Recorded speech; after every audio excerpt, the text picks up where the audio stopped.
Hello and welcome to another stream of Mass Effect, doing a Renegade Run. Hey there Teddy, hello to you. How's it going? Hey Walker Man, welcome. How's things?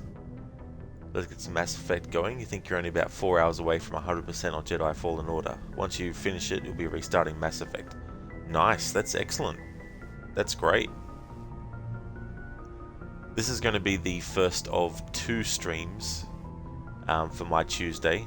I'm going to stream for a few hours and then take a break for about an hour, and then, well, it might be longer than an hour depending on how long I want to go for this first stream. But Tuesdays is my day where I do a split stream of whatever I'm streaming. Sometimes I'll do 2 games every Tuesday, but for now and for the time being, it'll just be 2 games. If I ever do decide to do a just chatting stream, it'll probably be on a Tuesday, the second stream.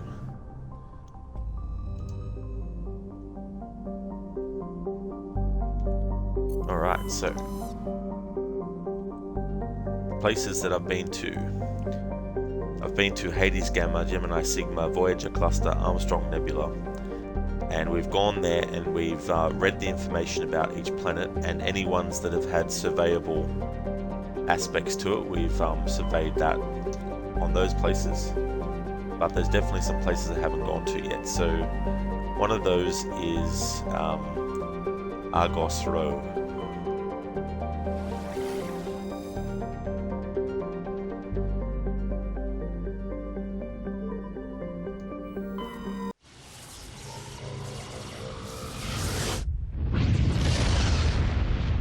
Even if there's a planet where there's a mission or a side mission on, I'll still just read about the planet. That way I don't have to read it at a later point.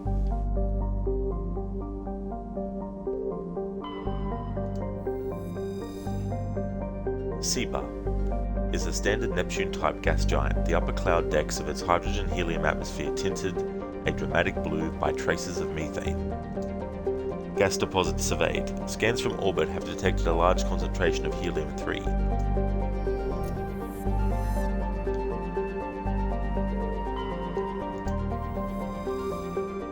Theia is a large gas giant with traces of chlorine and sodium in its atmosphere. It also has a significant amount of water vapor in the clouds of its upper atmosphere. Theia was struck by an asteroid at least 12 kilometers in diameter within the last 100 years. The superheating caused by the impactor's atmospheric passage created a large bank of vicious storms along the equatorial band.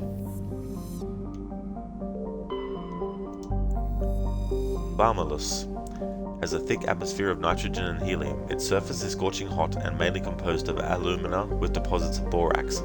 The planet has an extensive network of subterranean caves formed over the millennia by volcanic processes. In these relatively cool areas, some primitive life has developed. Message coming in. Patching it through. General distress call from the Sacred Angel Medical Transport. Critical system failure. Losing power. Emergency landing. Argos. Communications failing. Life support and emergency transponder. Won't last. Please hurry.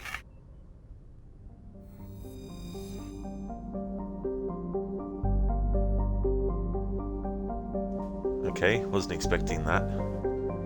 So, is it on this planet, or is it just somewhere else? And is it a mission that I have to get to now? Like, are there missions in this game that do have an urgent time limit before you can do them?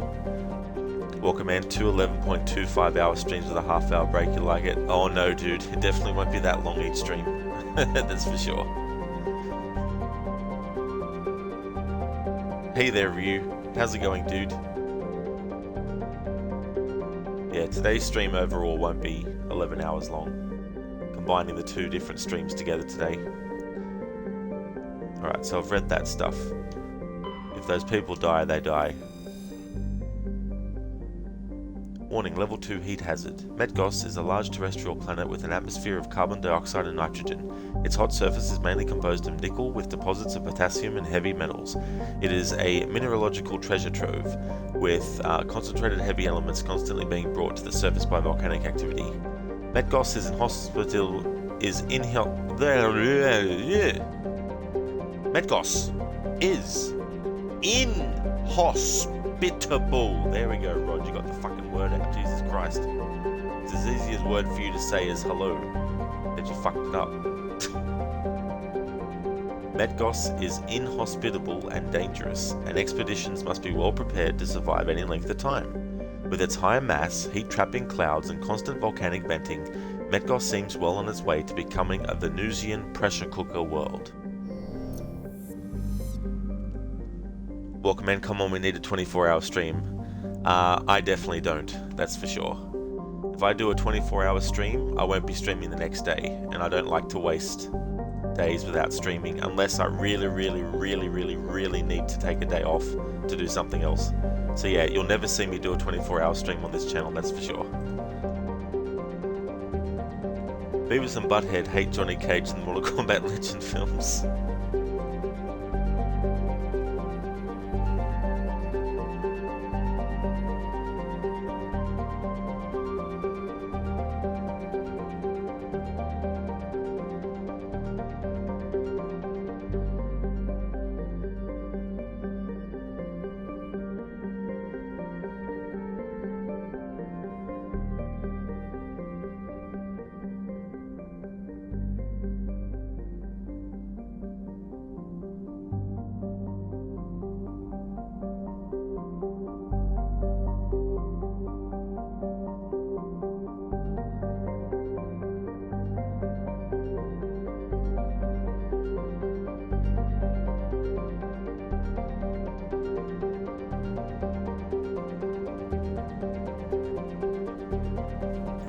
That is so epic and awesome. Thank you so much for linking that, and there we go, subscribed, and also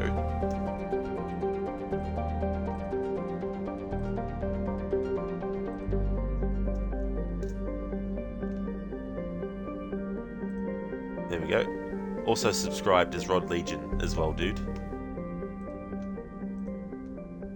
That was so damn funny. I love it.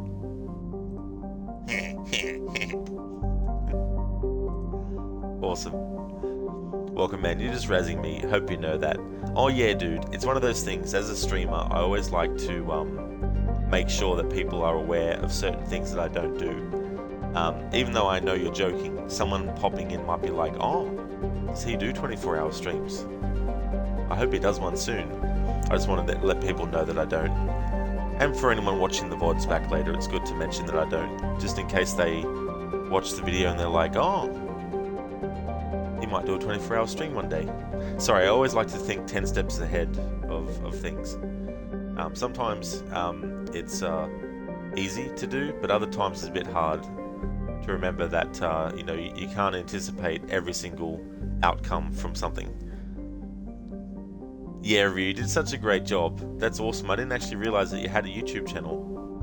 That's cool. And that's no worries at all, dude. Can rum. Rum can?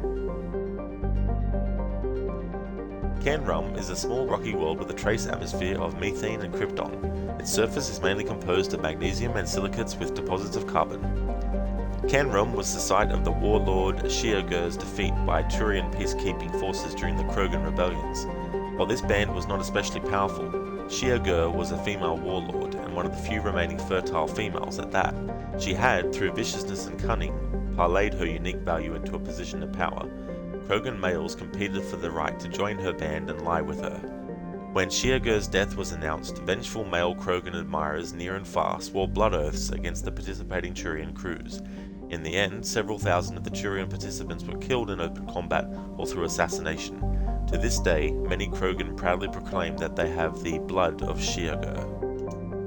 Turian insignia recovered. Scans of the planet Can Rum revealed dangerous levels of radiation coming from orbit.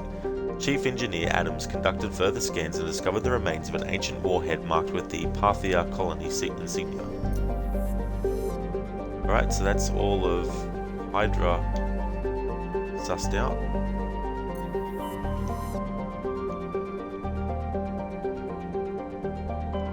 planets in Argos Row. So now I can actually put that into the list of ones that I've done. There we go. Another one that I haven't actually done yet is Kepler Verge.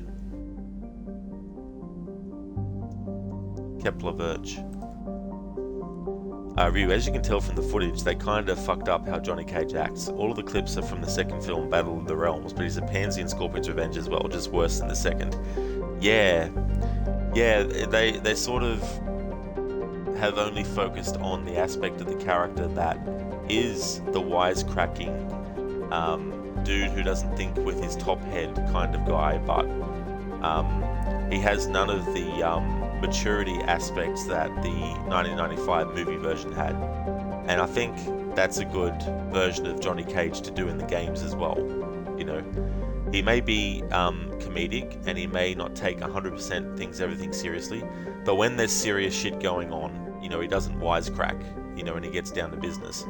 I think that would have been better to have, but the people behind those movies seem to just think that Johnny Cage is a one-note character and that that's the only aspect about him that needs to be explored.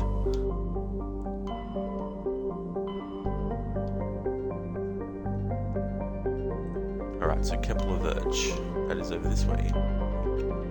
There we go, and Hawking is there. Cool.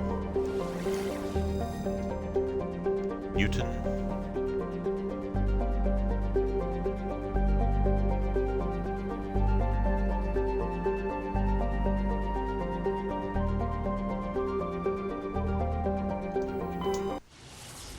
Let's travel to this system.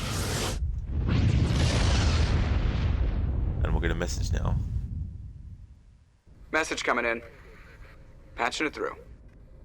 I've received some troubling information, Commander. We need your help. Someone is killing former Alliance scientists. There have been 4 deaths in the past month. Former scientists? Sounds like someone has a project they'd like to keep secret. All 4 scientists worked on a classified project on Akuz. There was a brutal massacre there years ago. An entire unit was killed by Thresher maws. It was classified as a natural hazard, but the project dates coincide with the attacks. That can't be a coincidence. There was one other scientist on the project, Dr. Wayne. I'm transmitting his last known coordinates. Good luck. 5th Fleet out.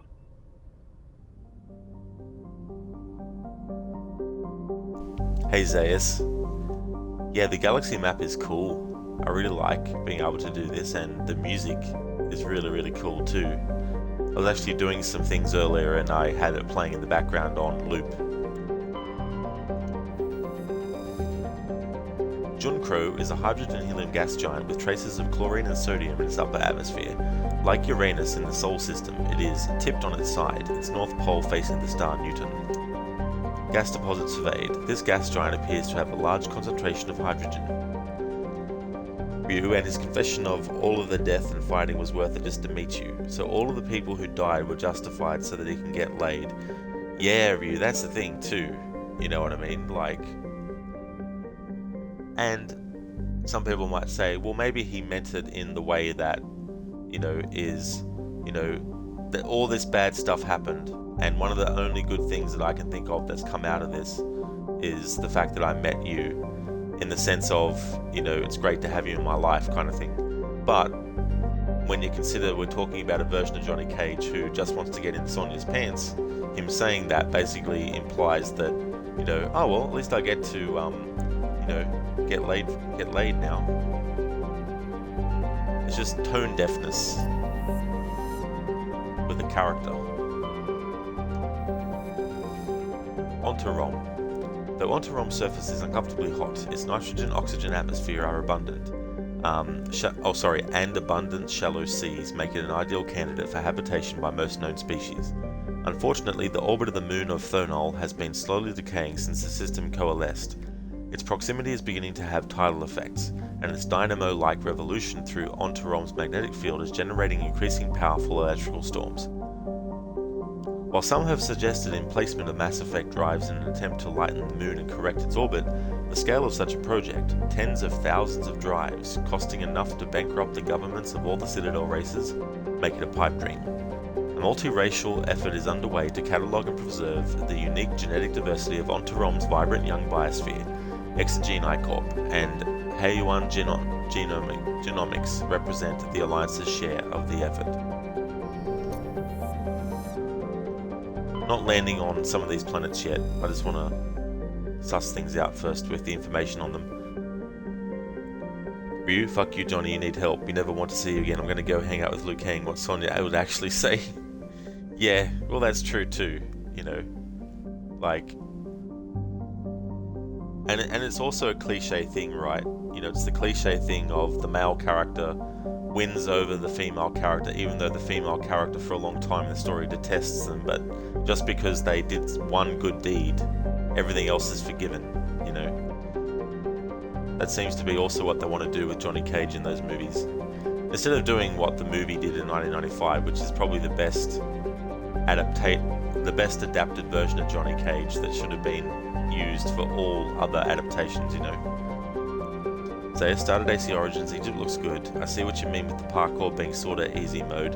Well, I'm glad that you started that game, Zayas, as well. And it really does look good. It's still fun as well to replay it and also explore the tombs and climb the pyramids and slide down the pyramids. It's just all good. But that's true. You know, parkour has been really reduced, to basics. You can basically climb anything at any time. There's no strategy to climbing. Exactly, Zayas. You know, there's no strategy. The other thing is too, in the games before it, when there was like a chase sequence, there was just a whole different feel to it that really suits the concept of running after someone.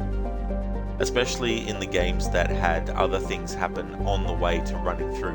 Like it wasn't always just strictly gameplay where you were running and chasing someone.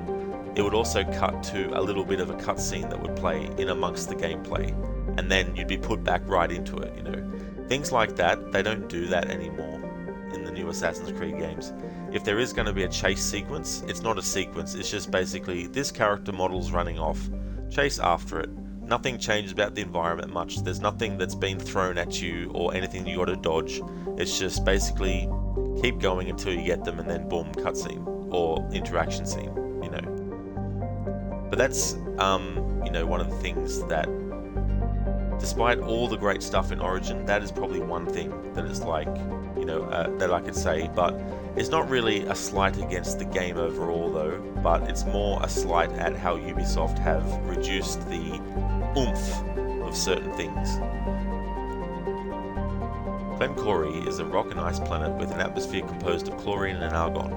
The frozen surface is mainly composed of potassium with deposits of iron. Glencori is famously claimed by the eccentric Volus billionaire Kulman Scholl. He claims the vision of a higher being told him to seek on Glencori the lost crypts of beings of light.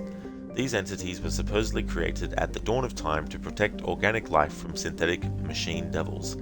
Scholl has been excavating on Glencori's toxic surface for 2 decades, at great expense. No government has valued the world enough to evict his small army of mercenaries. Matriarch's writings recovered. Scans of the planet Glencori revealed the cockpit of a Volus trading vessel. There are no signs of the rest of the ship, but the salvage team discovered one of Matriarch Dylanaga's writings in the ship's systems.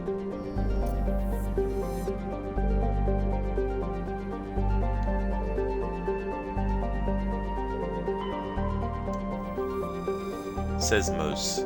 Sesmos is an ice dwarf world, its surface composed in almost entirely of frozen water.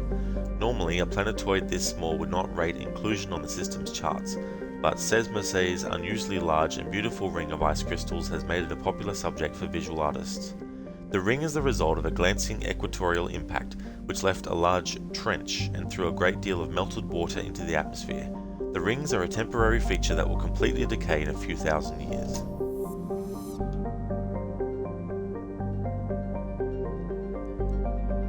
Ryu, sadly, you kind of see why Johnny is a punk. Daniel Pesina is a jackass in real life.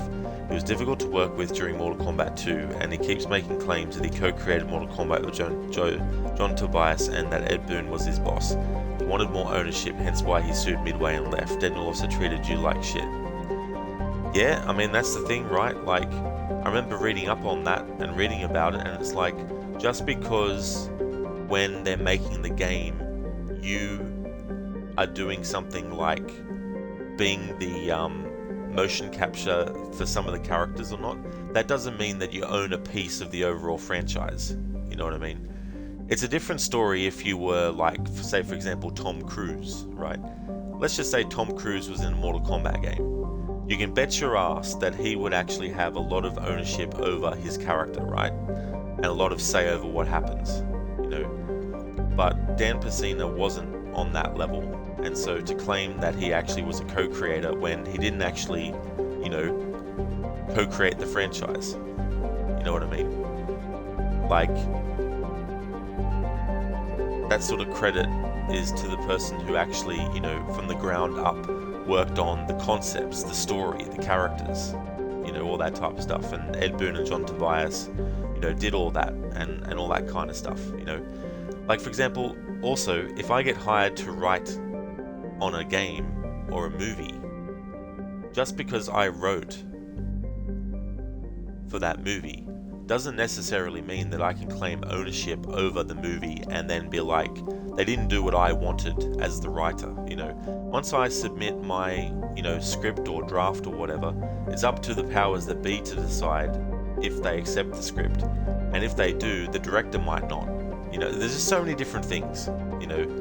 But it seems like he just wanted more and more, because he probably realized that the series was going to be big and was like, shit, I need to find a way to get more money on it.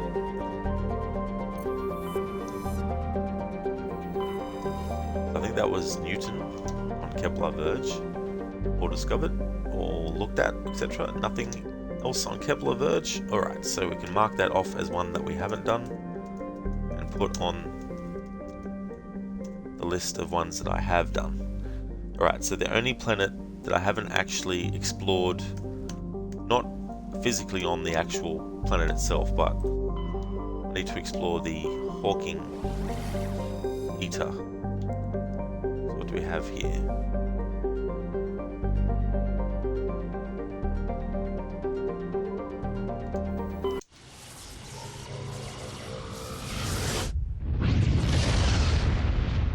Another message will come in. Message coming in, Commander. Big surprise. The Alliance needs you again.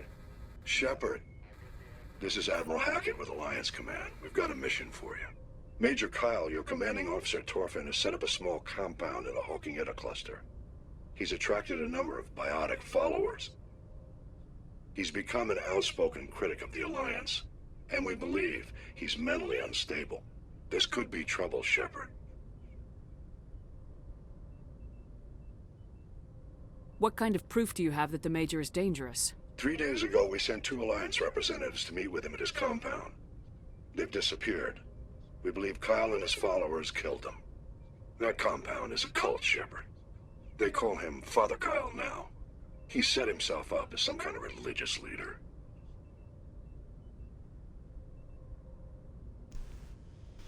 Major Carl Reese. Ryu, and now it's gotten to that point where you only like Johnny in the 95 film. Beyond that, you don't care for him in the games, and you don't care for his relationship with Sonya. But you always liked Liu Kang more. Yeah, I don't blame you. He's a good example of how to do the character in a different medium really, really well. And after that fact, he's also a great template to use if you're going to actually have a different kind of adaptation of Johnny Cage. You know, I think that's probably a good example of what to look for and to look to. You said his followers were biotics? Yes. Major Kyle never showed any biotic tendencies himself, though. I think he's just latched onto a group he identifies with. Many biotics feel marginalized or ostracized by society. Kyle probably sees them as victims who need his protection, and they see him as someone who will fight for them. Unfortunately, he's convinced them that the Alliance is somehow responsible for all their problems. We can't let him go on like this. What were those Alliance representatives going to talk to Major Kyle about? They wanted to bring him back to an Alliance facility for treatment. Major Kyle served us faithfully for many years. We weren't going to abandon him. Given his state of mind, however, he probably saw them as a threat. We're almost certain he had his followers killed him. Recently I added a new free follower emote, and it's not actually a character from Assassin's Creed, but I've wanted for a while to have an emote of Lara Croft where she's wearing a hood, just like an assassin would. It's actually from the teaser trailer for Rise of the Tomb Raider, which is absolutely fucking amazing. I think it's actually better than the actual trailer that they showed afterwards. But yeah, that's a new free follower emote that I've got set up. What else can you tell me about Major Kyle? He's not the same man you served under. He feels responsible for the Alliance soldiers who died at Torfin. His psych evaluations showed he couldn't handle the stress of command anymore. He was given an honorable discharge in early retirement. We'd hoped he would get better in time, but we underestimated how far gone he was. Now it looks like it's too late. How permanent a solution are you looking for? We don't want this to turn into a massacre, Commander. Kyle is dangerous. I trust you to use your judgment. Hack it out.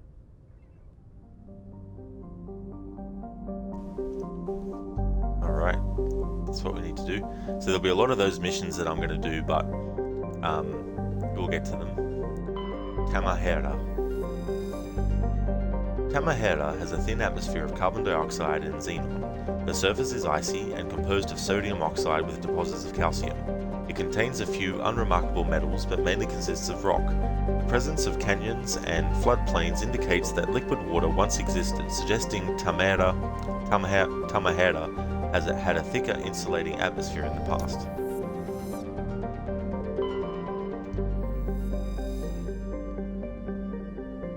Kanktra, a terrestrial world of average size. Kanktra's atmosphere is composed of nitrogen and argon. Its frozen surface is mainly composed of tin with deposits of calcium. Aside from some spectacular formations of water ice at the poles, the planet has little to recommend it. Light metal surveyed. While scanning this planet, you have detected a significant deposit of cobalt. I always think of the quote from Army of Darkness where Ash is basically doing his spiel to the people in the year 1300 about how his shotgun is a boomstick, and talks about, you know, the fact that it retails for about $109.95. It has a walnut stock cobalt blue steel. So whenever I see the word cobalt, I can't help but think of that from Ash in Army of Darkness. Pressrop is the moon of Klendagon. It is a frigid, barren world with an extremely thin atmosphere of carbon dioxide and ethane. The crust contains plentiful deposits of heavy metals. The Alliance has opened bidding for the moon's mineral rights, but exploitation will be complicated by the system's proximity to the 5 kiloparsec ring around the galactic core. The ring is an area of intense star formation, and too dangerous to safely travel. Presrop's landscape is a nightmare of jagged, overlapping ridges and geological shock zones created by some ancient disaster. This has not deterred a generation of illegal wildcat miners from attempting to exploit the moon's mineral riches. Unfortunately, many have lost their lives.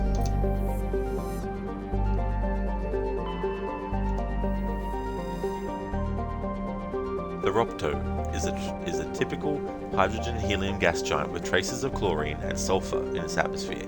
It has over 100 moons and an extensive ring system composed of pulverized rock, presumably the debris from shattered moons. Medallion recovered. While scanning the planet, the Ropto, you discovered a tiny moon with some odd readings. Further scans by Chief Engineer Adams revealed a destroyed escape pod. Your salvage team recovered the components and found a League of One medallion.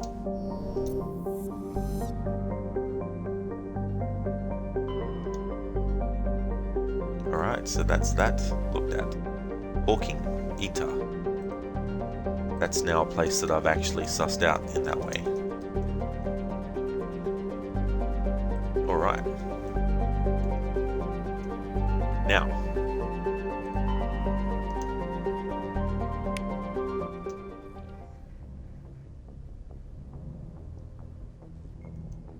Now there should be some codex stuff. Let's see what we have. We've got some primary stuff. Cool. So we'll listen to this. After the Geths, thresher moths are subterranean carnivores that spend their entire lives eating or searching for something to eat. Threshers reproduce via spores that can lie dormant for millennia, yet are robust enough to survive prolonged periods in deep space and atmospheric re-entry. As a result, Thresher spores appear on many worlds, spread by previous generations of space travelers. The body of a thresher never entirely leaves the ground. Only the head and tentacles erupt from the Earth to attack. In addition to physical attacks, threshers have the ability to project toxic chemicals and emit bursts of infrasound as a shockwave weapon. The Alliance first encountered threshers on the colony of Akuz in 2177. After contact was lost with the Pioneer team, Marine units were deployed to investigate. The shore parties were set upon by hungry threshers, and nearly the entire assault force was killed. Alliance forces recommend engaging threshers with vehicle-mounted heavy weapons.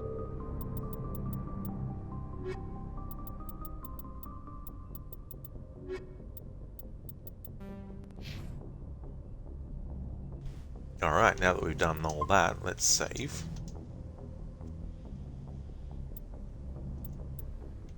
And let's look at journal. Alright, assignments. We have a lot of assignments. Alright, so we found 2 out of 10 League medallions. There are several League of 1 medallions and a few ID tags scattered throughout these systems. The hunt must have been extensive and taken years. So we have 1 of 7 Prothean artifacts. We have 5 of 15 Turian emblems. 5 out of 10 Asari writings. 7 out of 20 light metals. 2 out of 20 heavy metals. Gases 4 out of 6. And rare earths 4 out of 20. Alright. There we go. Alright, so let's have a look at side quests here. Alright. Major Kyle. Hawking Eater Cluster. Received from a distress call from a downed medship located in the Hydra system of the Argos Row Cluster.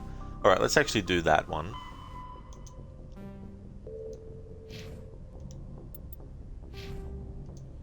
Let's have a look at our skill points. Alright, we have 5.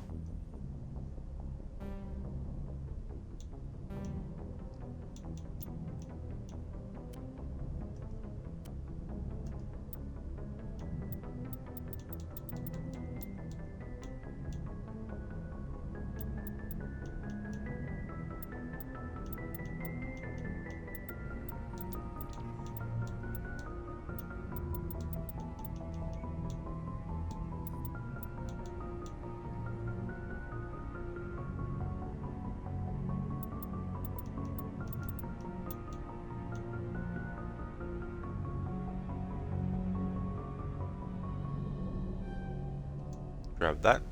Recharges all talents so they can be used immediately. Let's increase combat armor. Let's increase sniper rifle damage and accuracy. And I'll leave it there.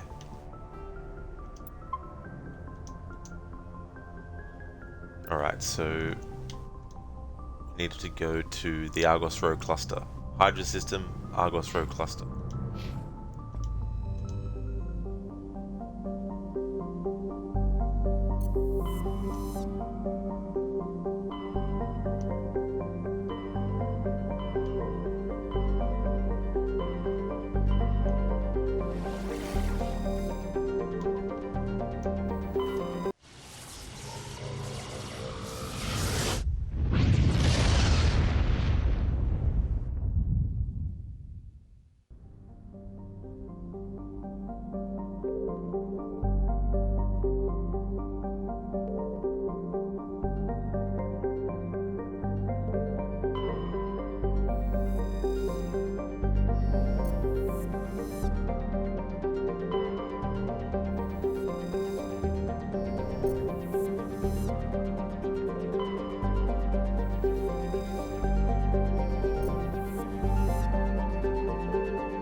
Okay, fair enough. Skill too low.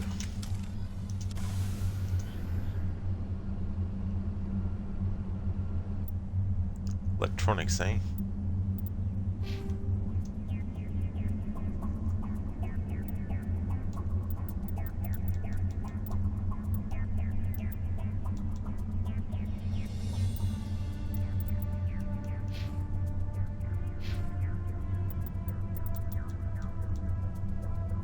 Hacking.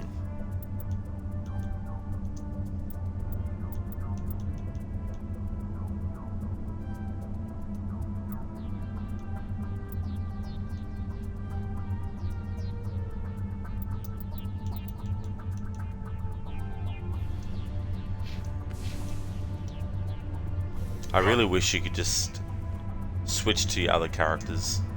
Oh no, I see.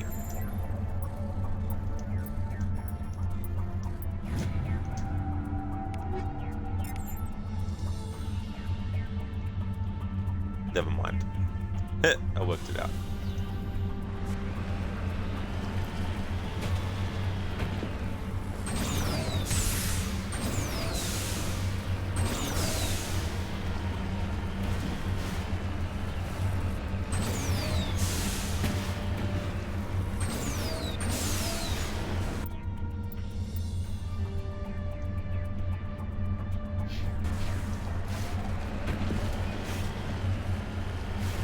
If you had to make Johnny Cage more likable, you'd base him on both Lyndon Ashby and Jean-Claude Van Damme.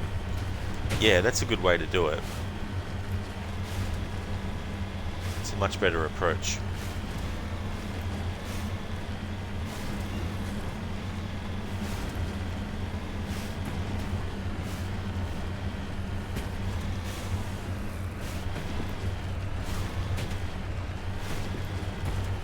It's like with James Bond, you know, like, you get an actor who gets cast as James Bond, and then they take an already iconic role for the fact that it's James Bond alone, and they make it their own in a way. And then, for a lot of people that follow, that's kind of the template that they want to try and emulate, you know. So you get Sean Connery, who is arguably the most probably classic, well-known actor to play Bond, if you know what I mean. Like, depending on what era you grew up with, of course, you might say it's Pierce Brosnan, or it might be Roger Moore, or it might be Daniel Craig, you know. So you've got all these different versions, but a lot of people, you know, think of James Bond as being a certain way, right? And when you get an actor like that in a role, that creates such an impression upon people, you should go with it, you know. And so with Johnny Cage in the 95 film, that, from that point on, is how Johnny Cage should aspire to be done by everyone who, whether they are writing him for a video game in the series, or another movie, or animated movies, or whatever the story might be. That 1995 version of Johnny Cage, played by Lyndon Ashby, that's the kind of Johnny Cage that should be emulated.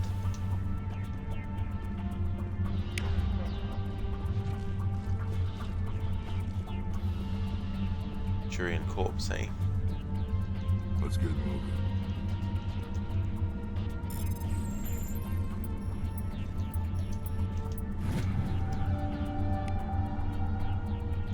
Manchurian insignia recovered. While searching the wreckage, you found a very old letter stamped with the Gothis colony insignia. Unfortunately, the text is indecipherable. Hey there, Jeremy. How's things going, dude? Driving around in this thing is pretty darn fun. It is. I actually had some trouble with one of the Thresher Moors, because I was trying to do the tactic of circling around the enemy while obviously having to shoot at the enemy, but at the same time having to not only make sure that the vehicle kept moving forward from the direction it was facing, but also make sure that when I actually had to move up, I wasn't moving up at the wrong time, because otherwise the vehicle would just, you know, stop. So it was very, very annoying. But otherwise, I've actually found it quite fun. Oh. Here we go. I was going to say, I was pressing the button.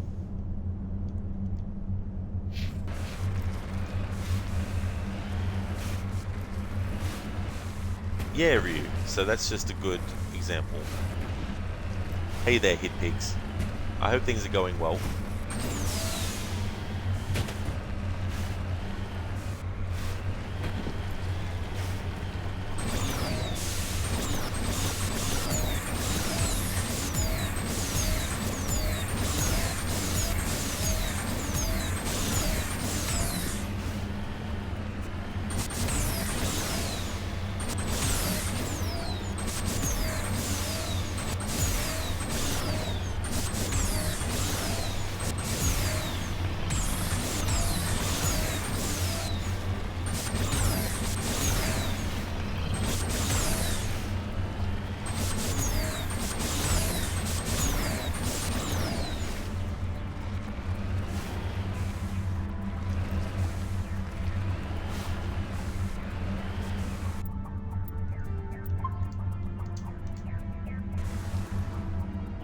Things are going well, hit pigs. That's excellent.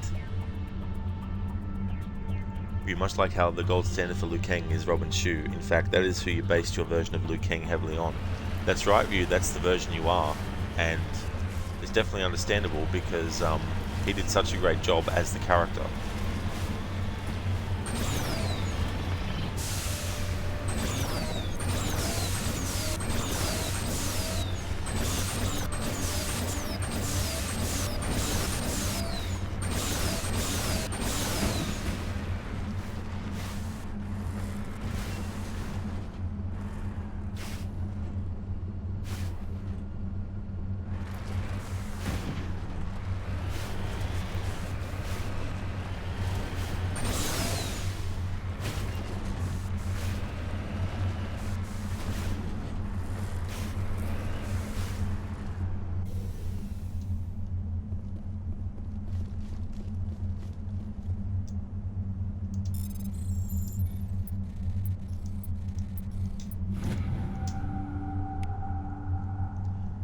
Rare elements surveyed. You have successfully surveyed a large deposit of thorium.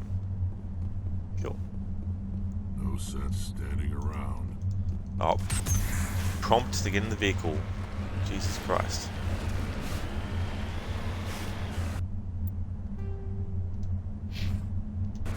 Looks like the signal's coming from that wreckage.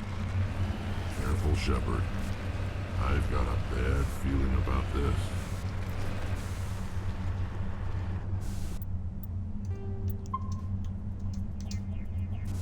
Ryu, he also has elements of Bruce Lee, Jackie Chan, a lot of Asian action heroes. That'd be a nice contrast. Liu Kang being based on Asian martial arts heroes, while Cage is based on American ones.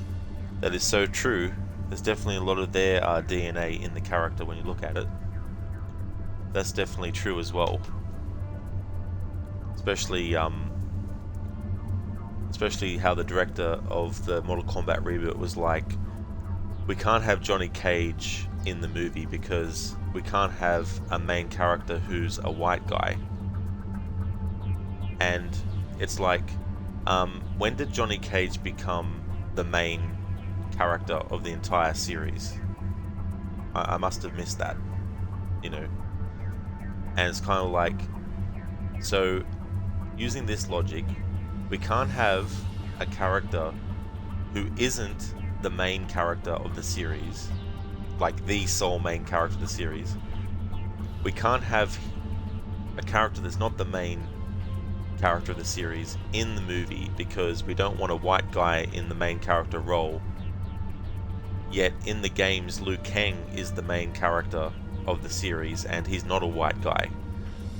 So to combat something that isn't even an issue, that we've made an issue that's not actually an issue, we've created a new character who isn't a white guy to become the main character. And meanwhile, Liu Kang's standing over here going, hello, I'm not white, I'm an Asian character. Why do you have to create a new one and then make them the main character when you already have a character who fits that bill? You know, it's just ridiculous. You know what I mean? It'd be like if I said in the next Blade movie, I don't want to make the next Blade movie about I don't want the next Blade movie to be about the main character Whistler, who is white. So I'm going to create a new character called Blade, and then say that it's just it'd be like, you already have Blade, and he's the main character of the fucking thing. You know, it's just ridiculous kind of thinking. You know, there's nothing wrong with not wanting to have a white character as your main character, but when you're actually adapting a series and the main character isn't a white guy, then just use that character. Don't create a new character with the same characteristics and put them as the main character. You know, it doesn't make fucking sense. You know, it's ridiculous. It pigs Liu Kang versus Cage. Yeah, you know, and that's the thing, you know, because like obviously there's a difference between a character being the main character of the entire series and whether or not people like that character. That's a different story. But yeah, the director's logic for the reboot movie is ridiculous because there's already a character that has been long established in the series who is actually the main character of the series, who isn't a white guy. So why not use him instead, you know? Ryu, you know, right? Like making Street Fighter, but you don't want Ken being the main guy. It's always been about Ryu. Yeah, you know, so I think a lot of these people working on these projects, they kind of create issues that aren't actually issues. You know what I mean? Like, it's just ridiculous. It's like if there was a story and the main character was someone who didn't like vanilla ice cream, and then you said, I don't want to do a movie with a main character that, you know, likes vanilla ice cream, so I'm going to make a whole new character that doesn't like vanilla ice cream. And then it's like, well, what about the character that doesn't like vanilla ice cream, who's been in the series since day one and is the main character? Oh no, I don't want someone in it who likes ice cream. I want someone in it who doesn't like vanilla ice cream. So you want someone who doesn't like vanilla ice cream in this movie, yet you're creating someone who doesn't, yet one already exists who doesn't. The Mortal Kombat movie reboot pales in comparison to the 95 anyways. Yeah, you know, yes, the new movie has fatalities in it, and the original movie didn't, asterisk. It actually did have some fatalities, they just weren't, you know, blood flying at the screen and, you know, R-rated version of fatalities. But, you know, just because you add R-rated version of fatalities into a reboot of Mortal Kombat does not automatically mean that you're going to be doing a great Mortal Kombat movie. Got it. Yeah, it's a trap! It's a trap!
Traps there by the gate. Fortunately, you were able to survive the ambush. There we go.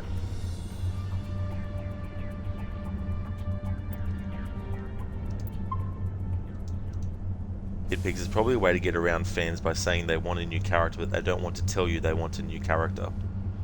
Yeah, well, that's the thing too.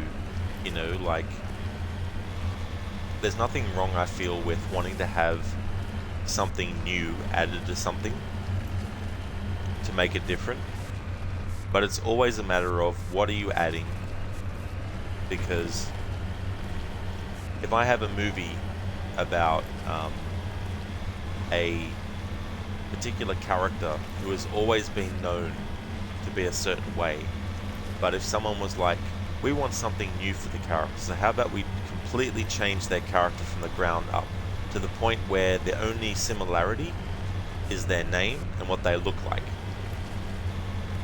You know, it's kind of like, yeah, that's new and all. You've done something new, but why are you calling them that name and making them look that way when you can actually just call them a different name and make them look different, and you'll have a brand new character anyway? You know what I mean? I feel like if you want to introduce something new, but it is to the point where it makes something already established no longer what it was, yet there's a couple of things that are the same, then I think that's the wrong direction to take.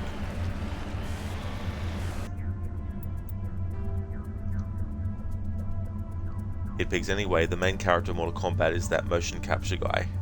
Mocap.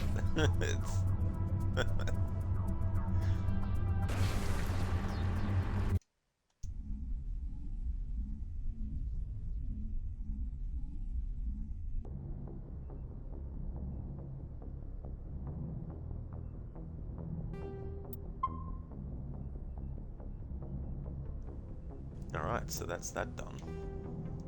Now let's have a look at other assignments.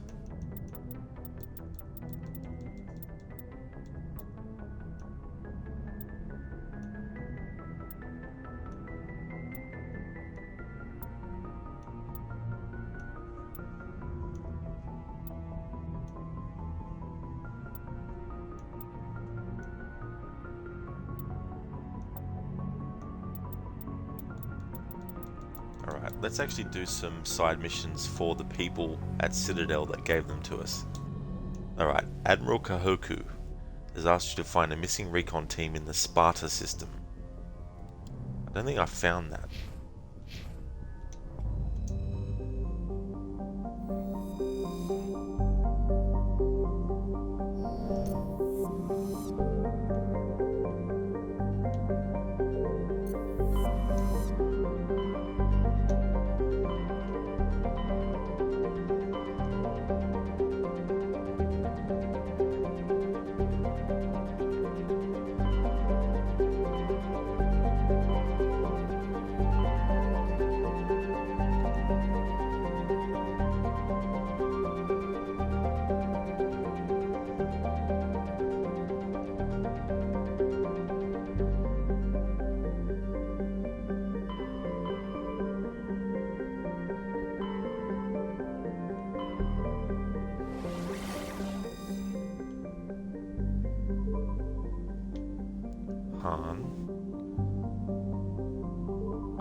Maybe Sparta system is in one of these that I haven't actually explored yet. That's probably what it is.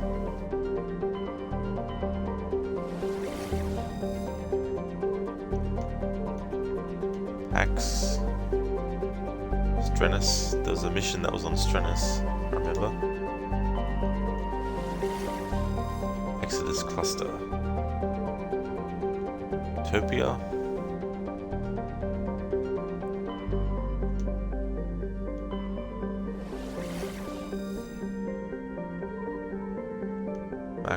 Macedon, Athens, Knossos, Sparta. Here we go.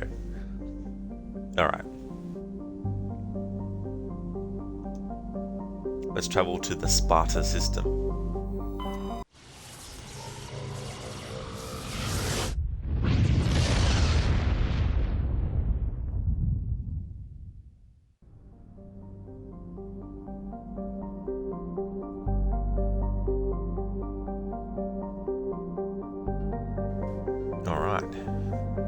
Have a look at these planets, read up about them.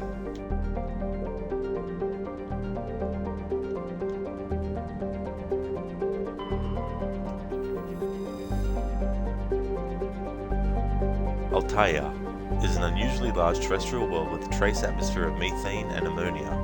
The surface is frozen and mainly composed of sandstone and other sedimentary rocks with deposits of iron and chlorides. Judging by the sedimentary composition of the crust, it appears that Altair once possessed an atmosphere thick enough to support some form of liquid. What cataclysm stripped the atmosphere and left the planet to freeze is not currently known.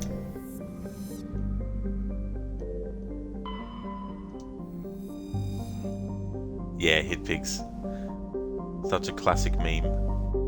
And a quote, obviously, which is the source of the meme, obviously. Virmire is a dwarf planet composed of light magnesium silicates with deposits of aluminum. Its surface is covered by wide swaths of ancient dark basaltic lava, possibly indicating the world was created through an impact with some other body in the system. Virmire's magnetic field is non-existent. This makes it impossible for ships to dump drive charge from orbit. That said, Virmire's minuscule gravity allows even cruiser-sized vessels to land safely for direct grounding. Commander, I'm picking up a signal from the planet's surface. It looks like an automated distress beacon. We won't be landing here yet. Aeolus is a terrestrial planet with an atmosphere of carbon dioxide and nitrogen. Aeolus's surface is covered by wide deserts of silicate sand, with only a few areas of igneous rock, highlands to break the abrasive dust-choked wind. Aeolus's orbit is congested with debris thrown inwards by the gravity of the gas giant Ontamalka. Due to a high rate of meteor impacts, exploration is highly dangerous.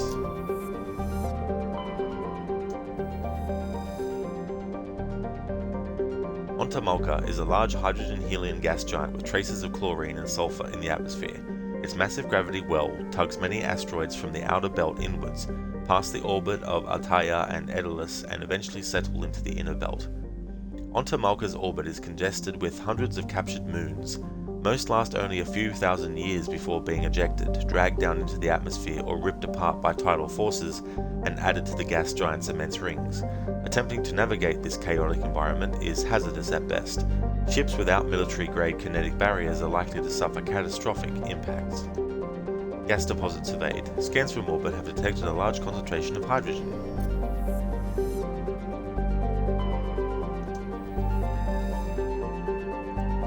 Alsages. Small distant Alsages is a small terrestrial with a trace atmosphere of methane and argon.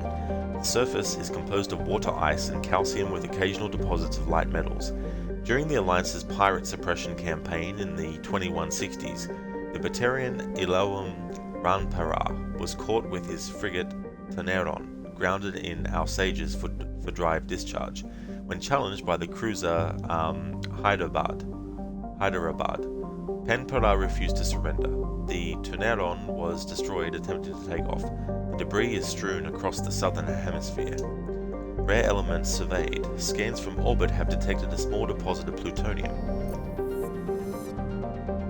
To create the necessary 1.21 gigawatts of electricity needed to power the flux capacitor, which makes time travel possible.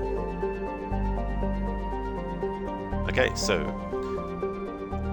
I can put down that I've been to Sparta and we've actually read everything, but I still need to go to Artemis Tau later.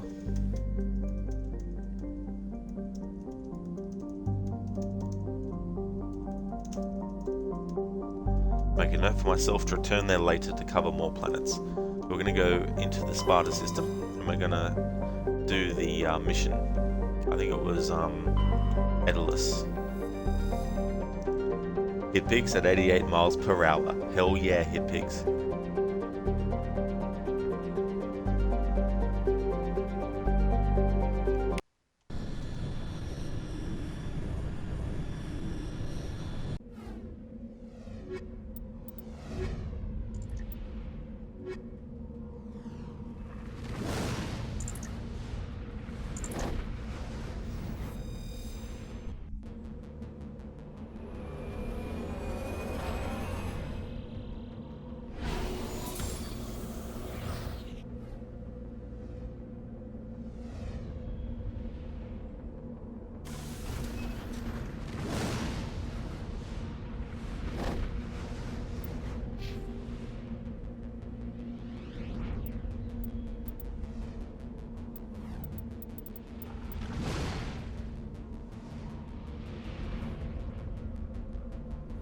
This is cool.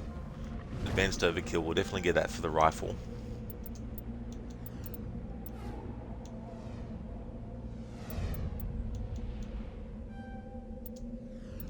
Increase sniper rifles a bit. Combat armor.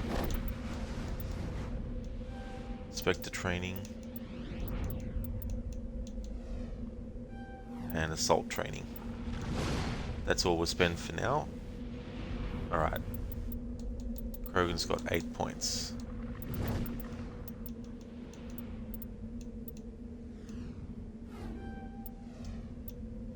Increase his combat armor.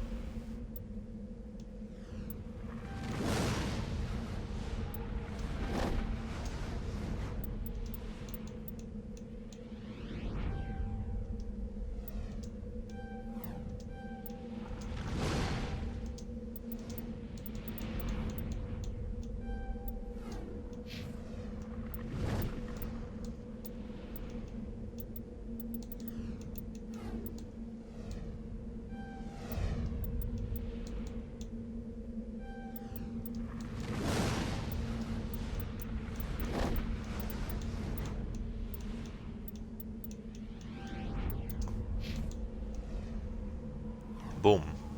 Hit pigs, you looked it up, and in kilometers per hour it's 141.622, a lot faster than you thought. That is a lot of speed. Whoops.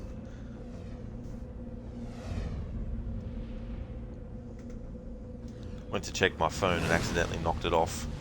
while at the same time almost dropped the controller.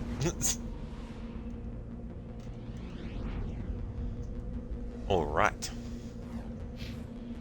Let's go back. Look at the journal. Assignments.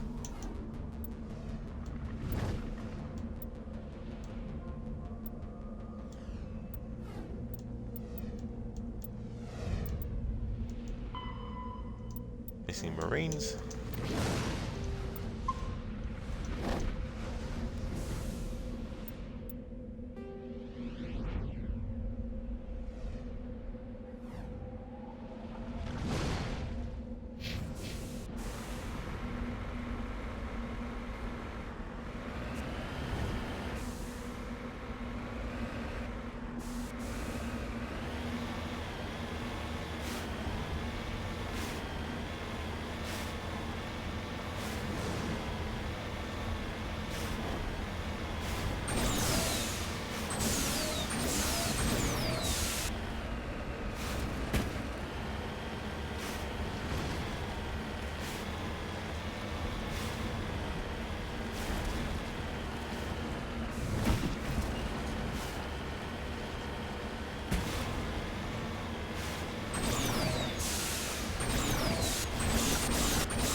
Lithium deposit.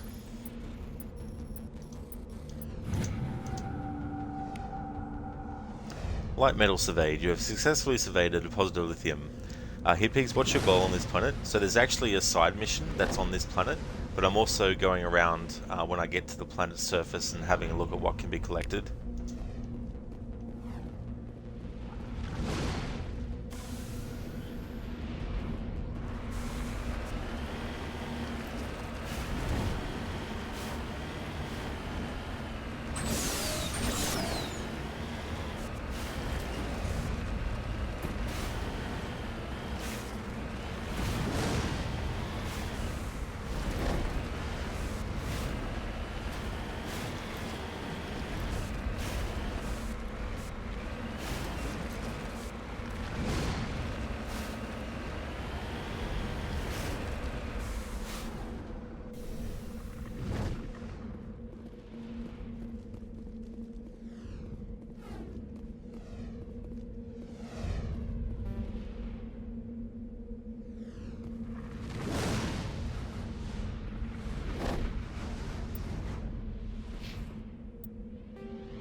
Absolutely, Hitpigs, collecting up all those goodies. You do love a bit of collecting stuff in games. Yeah, there's some games where I don't really bother much with it, but there's other games where I don't mind.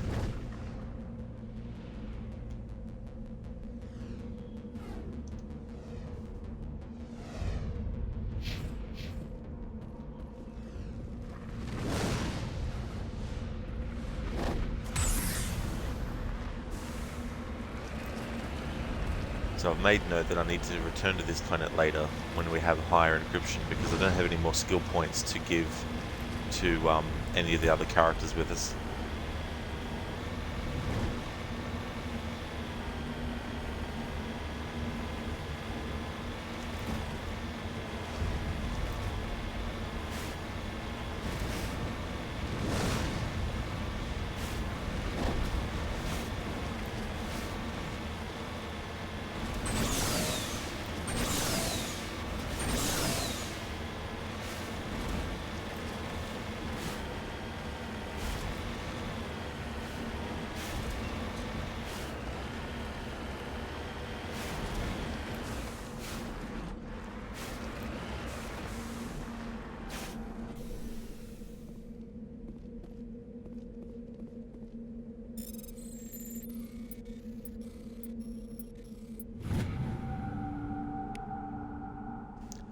ID tag recovered. You found Captain Mylon's identification tag. How it ended up here is impossible to know for sure.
Okay, I'm back.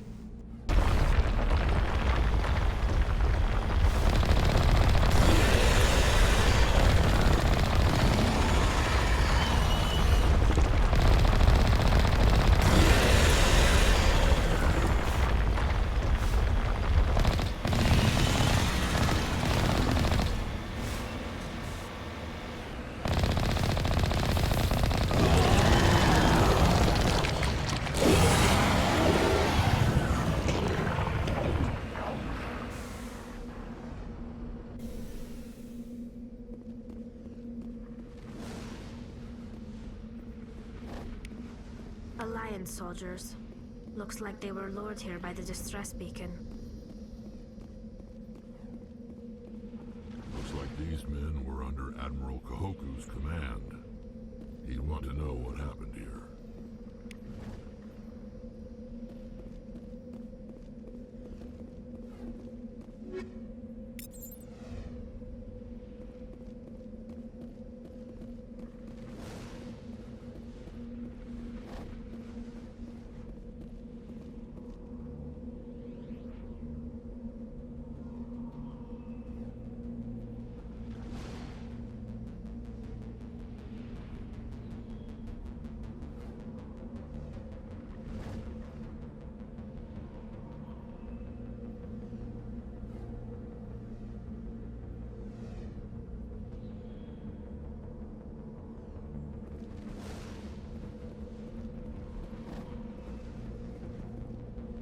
Just wanted to take in the view for a bit.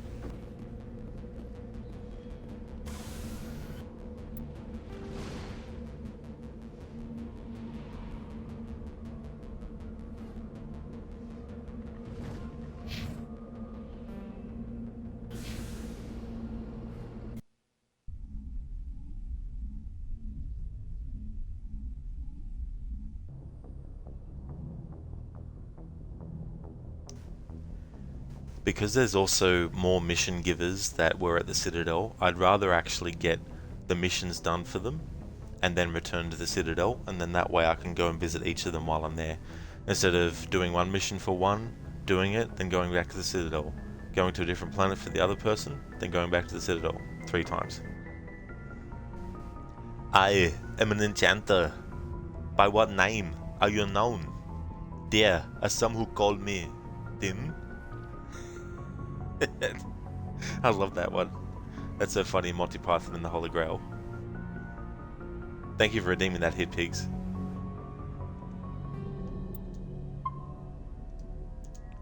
Something I haven't actually done, which I forgot to do, because when I last streamed this, it was like 1 AM in the morning, or 1:30 AM or something, when I was ending the stream, so I wasn't 100% able to concentrate fully. So there were some things I wanted to do. I wanted to actually look at the equipment that we have and suss out what we've actually collected.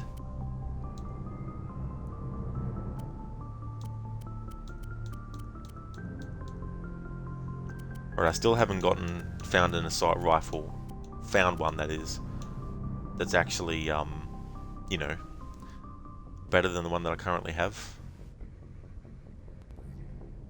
Except now, because I just noticed it. Alright. Alright, so let's get this and let's uninstall that upgrade. Oh, uninstall. Uninstall. Uninstall.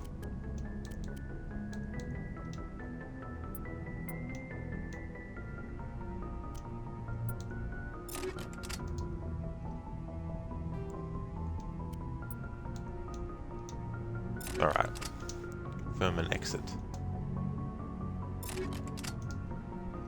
Alright, the Avenger 3 assault rifle. We definitely want that.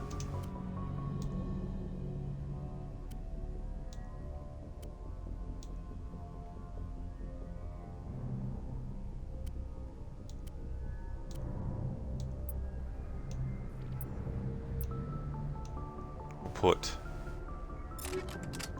that in there.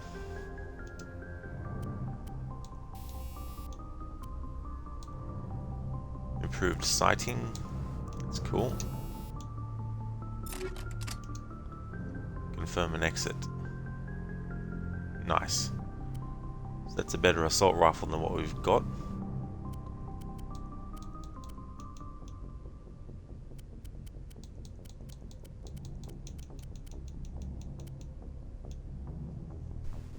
Now, sniper rifle. Reaper 2. I'll keep the Avenger 1 sniper rifle for now. Group sighting 2. Put that with that. Alright, grenades. Let's have a look.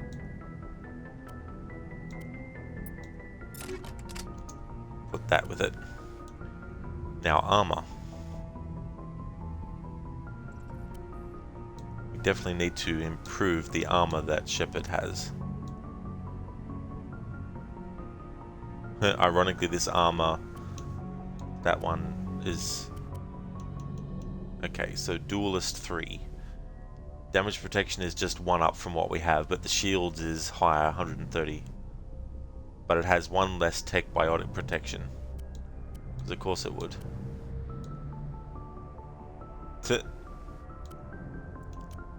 I thought oh, that's right, I did buy some, but then I sold the heavy armor. Alright.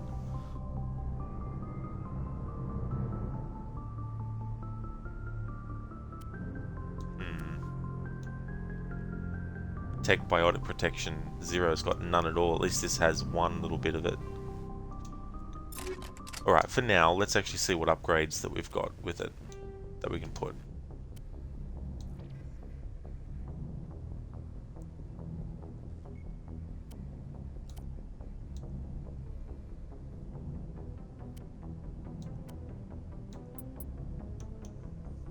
Shield battery 3. To generate kinetic barriers, combat suits rely on capacitors to store energy from a generator. The greater the capacitor storage, the more potent the barrier. We'll add that.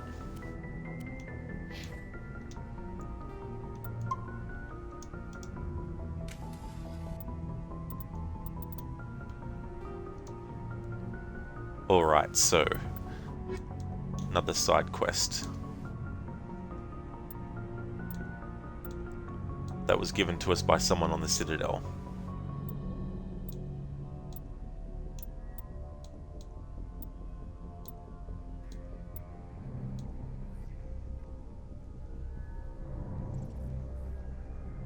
That's one of them.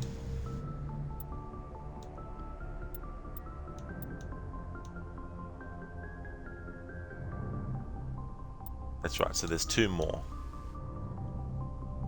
Oh no, hang on. This quest giver will be somewhere else by the time we finish them. Finish that part. Okay. So we'll do this one then. A man named Garroth asks you to look for his missing brother. Garroth fears his brother's ship may have fallen victim to privateers while travelling through the Strenus system. That's where we're gonna go. Yeah, Pigs, that sometimes annoys you in these type of games where you get a new set of armor which is better in pretty much every category but one. Exactly. And in a category that you don't want to be lowered at all, let alone just by 1 increment.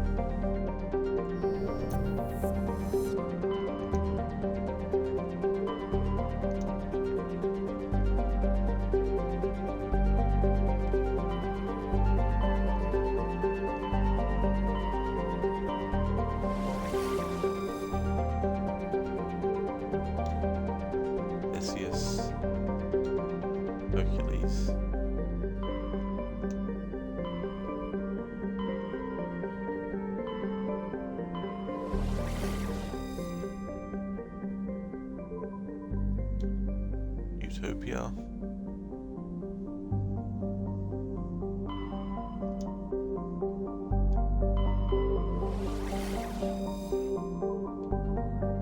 Pax. Strenus.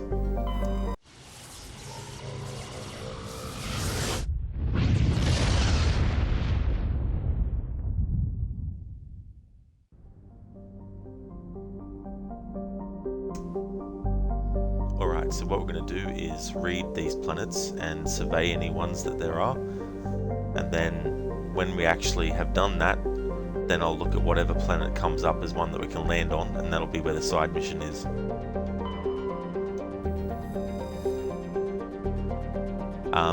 Yunthal. Shrouded by a thick atmosphere of complex hydrocarbons, Yunthal has never been fully mapped. The surface is hot and completely covered by a global ocean of liquid hydrocarbons. There are indications of primitive organic life developing deep within the global system. Medallion recovered.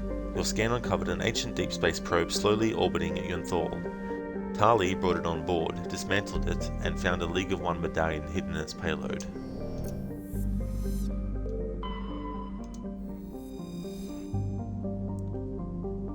Zarwin has a thin atmosphere of carbon dioxide and ethane. The surface is frozen and mainly composed of cobalt with deposits of copper. Planet-side conditions are hazardous, with constant ice storms racking the surface.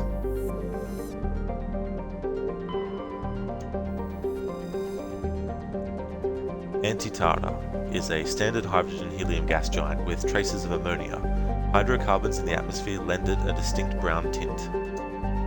Gas deposit surveyed. Scans from orbit have detected a large concentration of helium-3.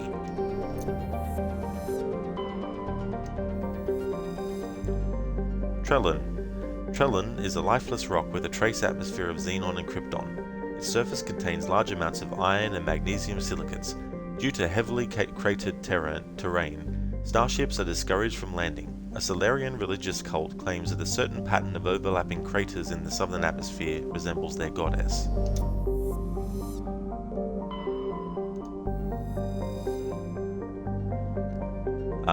Thessalgon. A standard hydrogen and helium gas giant, the Salgon's atmosphere is tinted blue by trace quantities of methane.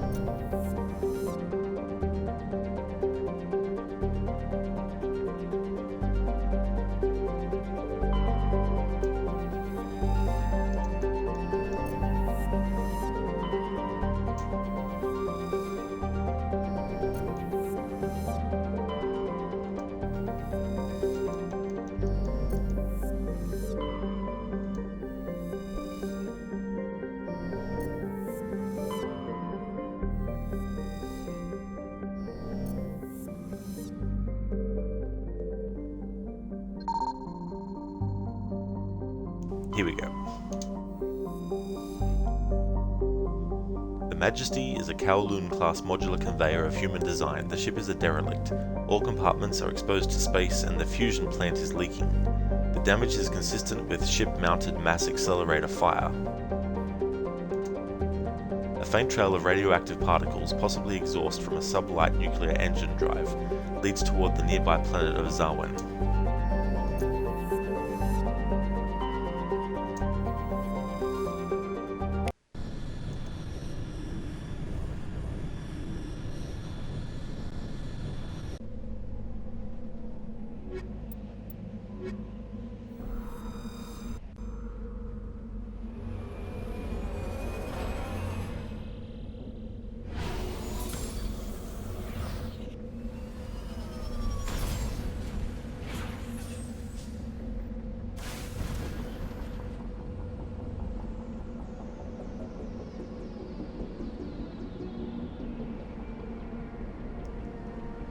Some more awesome music in this game.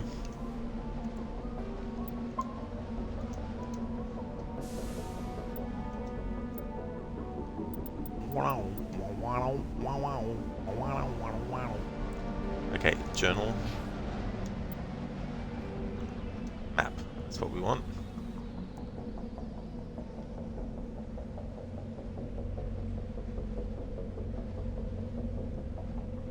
That's where we need to go.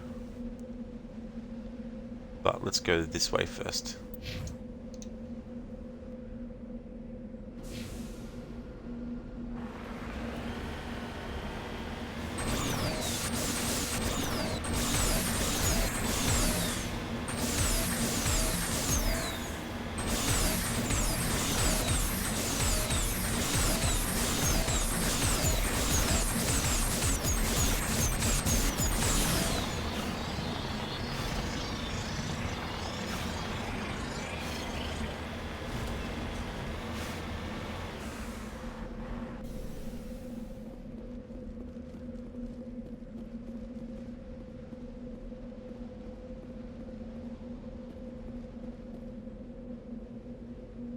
Discovery. It appears this person was trying to mark the nearby mineral deposit when he died, or was killed.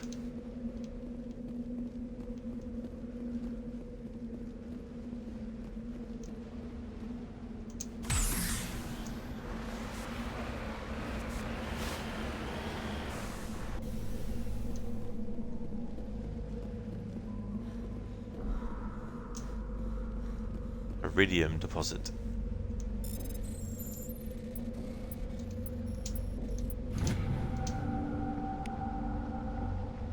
Heavy metal surveyed. You have successfully surveyed a small deposit of iridium.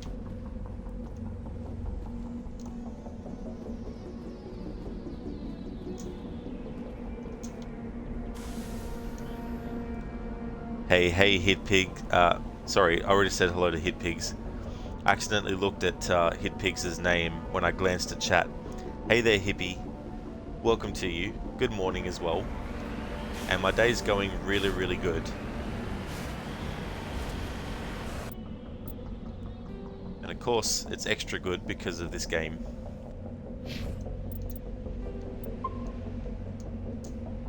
How's things going with you, hippie?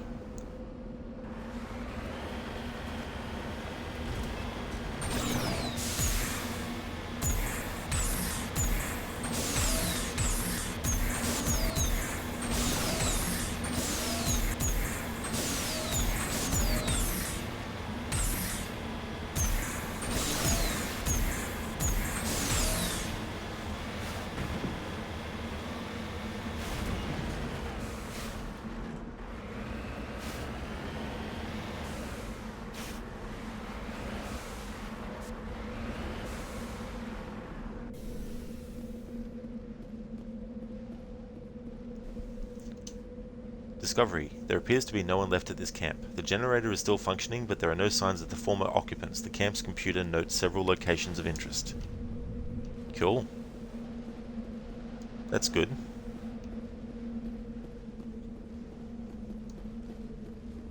The amount of time I have before the level 1 hazard meter fills is pretty decent. So I'll just have a quick look here. Alright.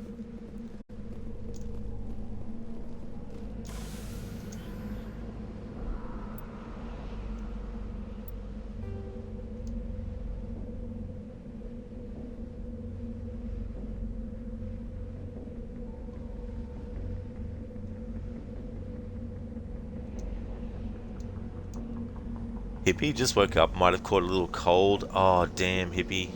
That really sucks. I hope that it's only like a small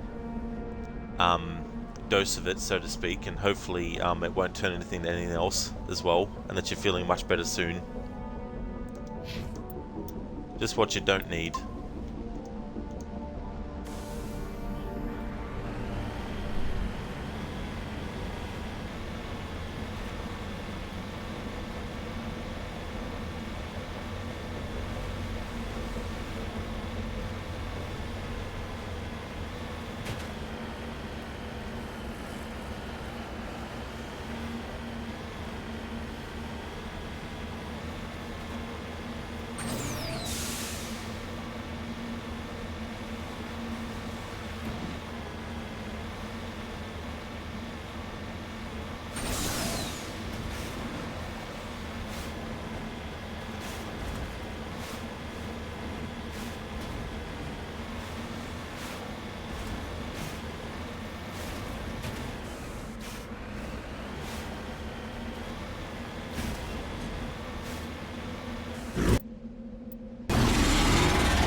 What a fucking piece of shit. Now where does it put me back to?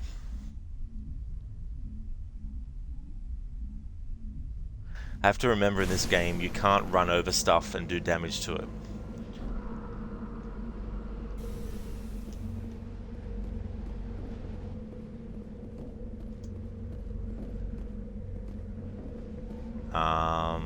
Is this not working?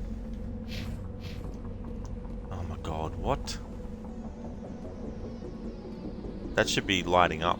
How come I can't interact with it? How come it's not accepting the fact that I've already put this on before? Oh my fucking god.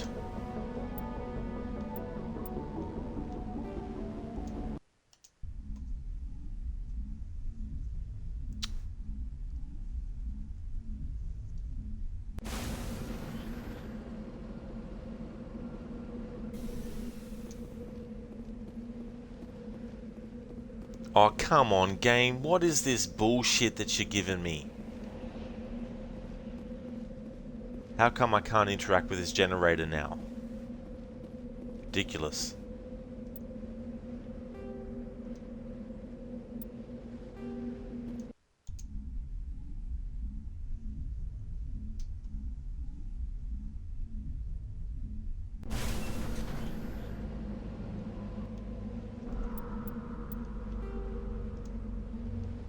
Alright, now we have to redo this because the fucking bloody autosave feature saved us 10 years ago.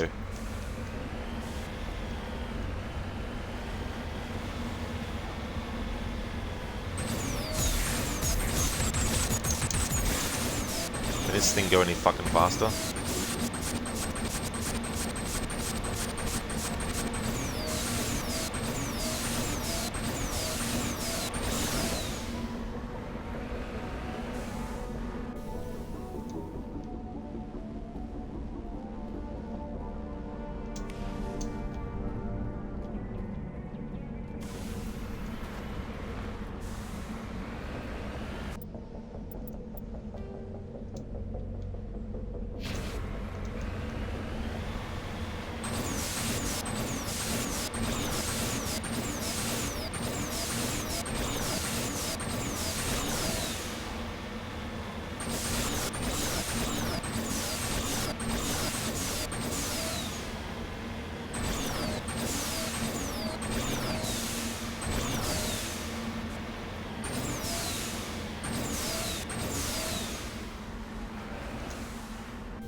Get in the vehicle.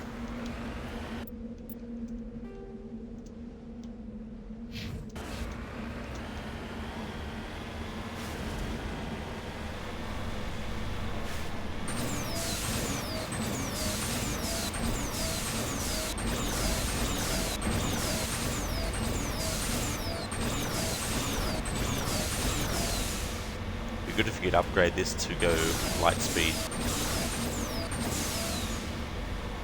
Maybe even ludicrous speed. That'd be good.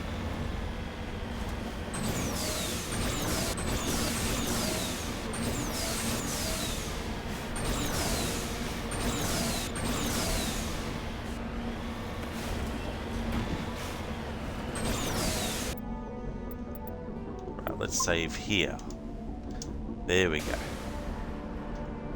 Hippie, since you played a lot of video games over the years, you figure this would be an interesting question. If you had to mention a video game character that resembles you the most, who would it be? It can be looks or personality. I kind of struggle with these sorts of questions because I never try to look for myself in a character. So therefore I don't really take much notice of whether or not there's something about a character that matches me. So it's very, very difficult to sort of like think of that.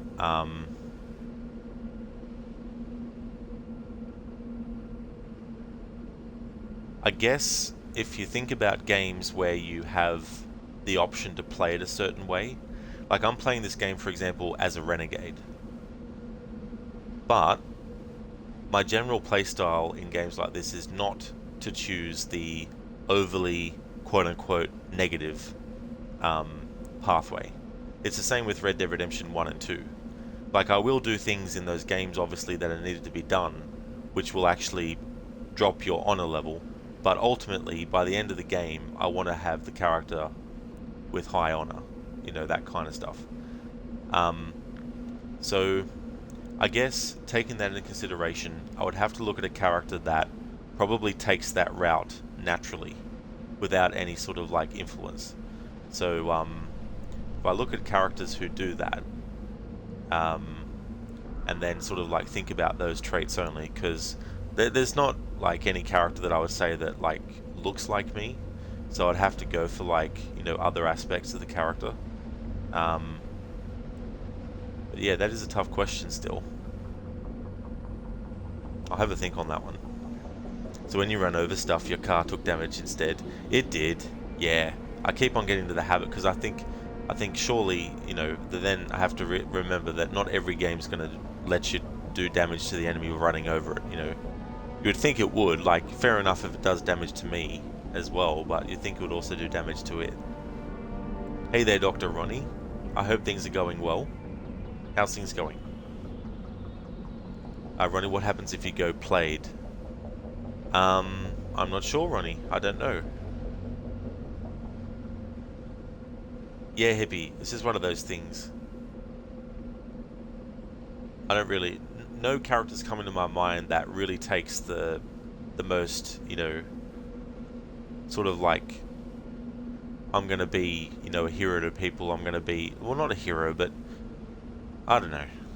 There's no characters that come into mind.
Oh, I see, Ronnie. Sorry, I don't memorize. I haven't memorized whole sequences from that. So when I mentioned that, it was only because that's what I was thinking of at the time.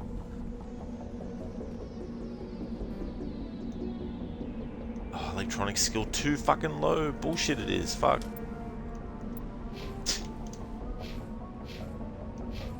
Well, this is another planet that I'll have to return to later to actually get this fucking thing because we don't have the high enough fucking encryption piece of shit.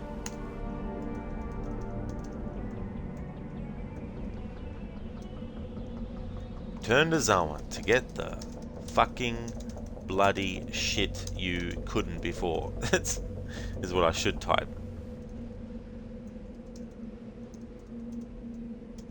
Alright, that's another one that we have to do that with. Alright, next stop.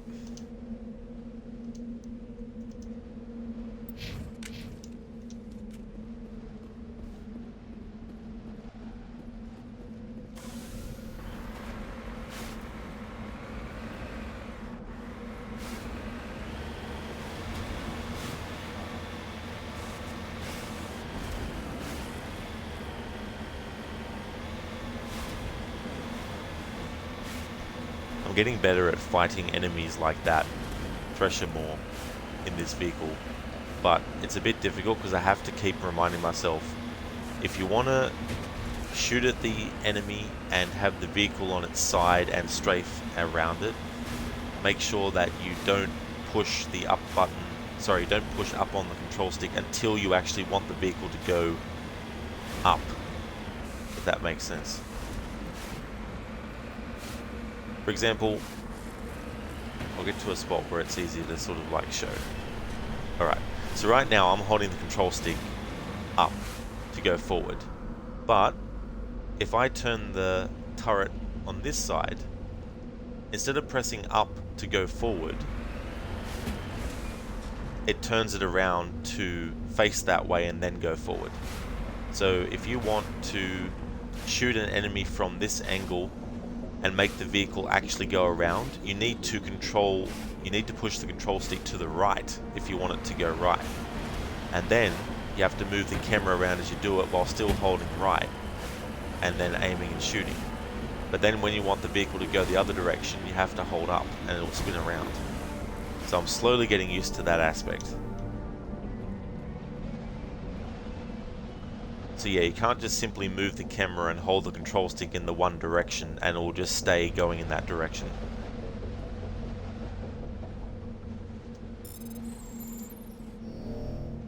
Oops.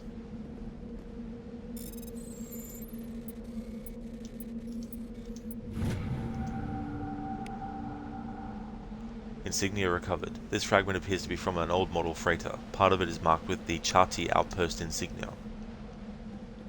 I'm getting a lot of money in this game, and looking at now, 48,338 credits.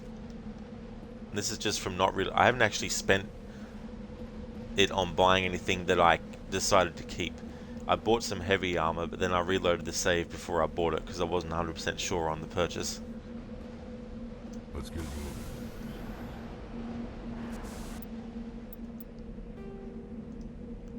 Alright. Looked it that way, I think.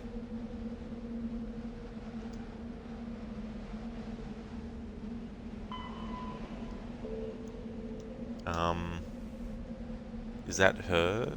Is that where Dingo is? Because I don't want to activate that quest yet. I'm assuming because it wants me to open the journal at that destination that that's actually who's there. So I don't want to do that. So let's go to mercenary camp.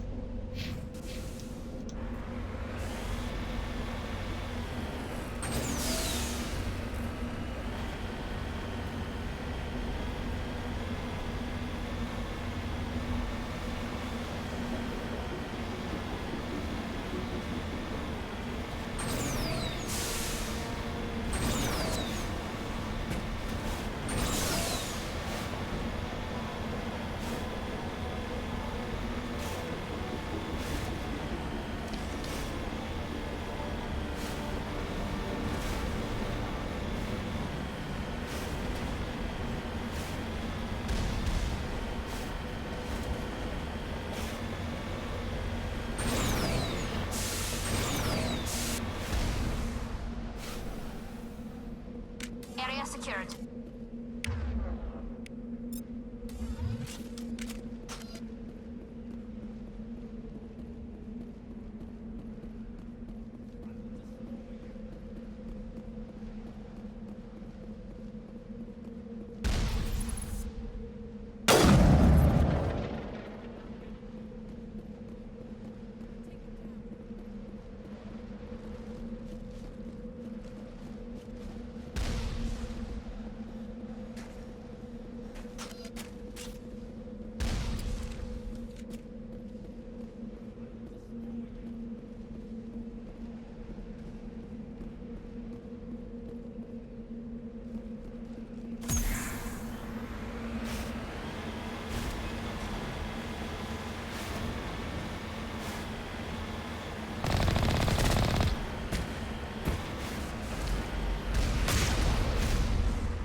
Charging up.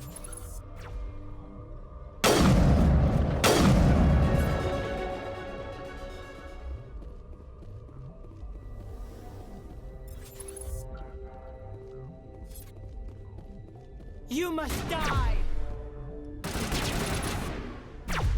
I'll kill you!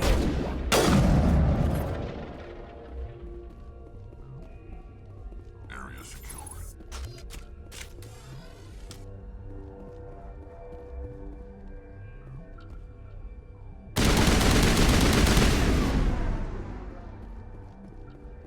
All clear.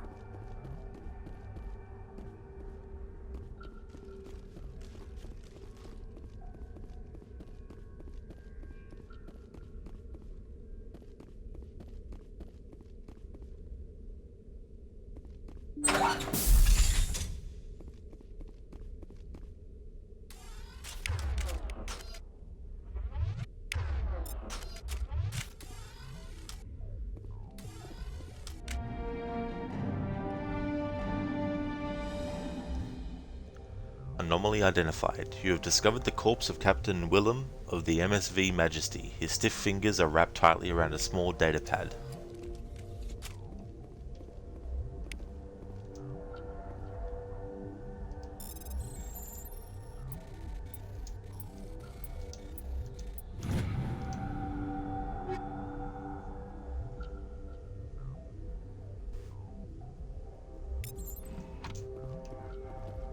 Nice.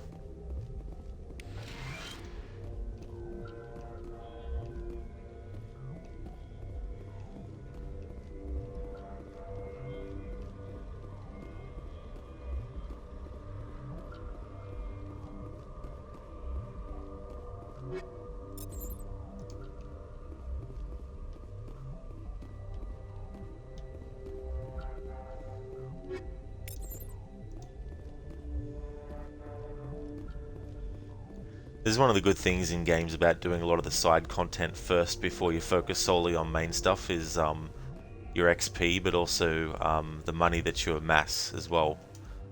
So for example, Shepard has 51,308 because I haven't actually been spending that on anything yet.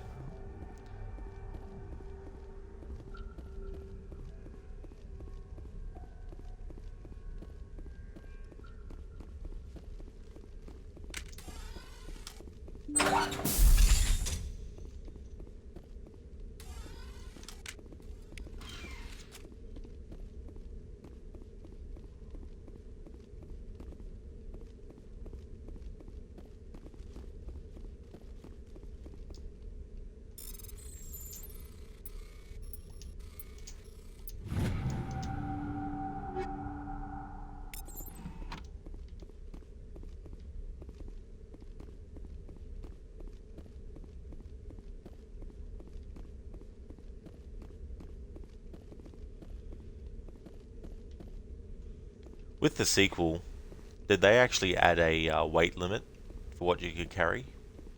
Because it doesn't seem to be one in this game.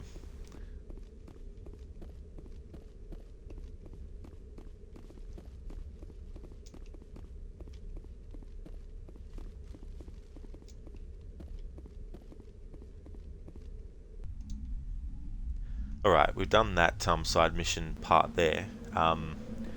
We will have to go back to the Citadel to finish it off, I think, maybe. Maybe not. See what the journal entry for it says.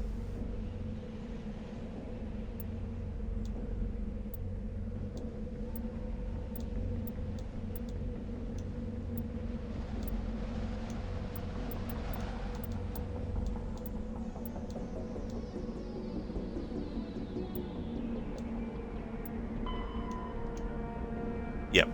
So Garoth and Admiral Kahoku, they're at the Citadel, so I wanted to wait until I had done their 2 side missions before going to the Citadel again to complete them. There was no point doing them each separately and travel back and forth.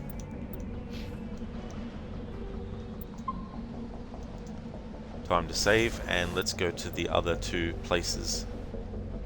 Or 3, rather. Or no, just 1. Hang on. Okay. This is weird. Oh, I guess it only comes up telling you... Yeah, obviously, okay, Rod, so it only comes up telling you surveyed iridium deposit once you've surveyed it. If you put it over a deposit, it doesn't actually show it. Alright, for some reason I was thinking that I'd be actually going to a mission I didn't want to do.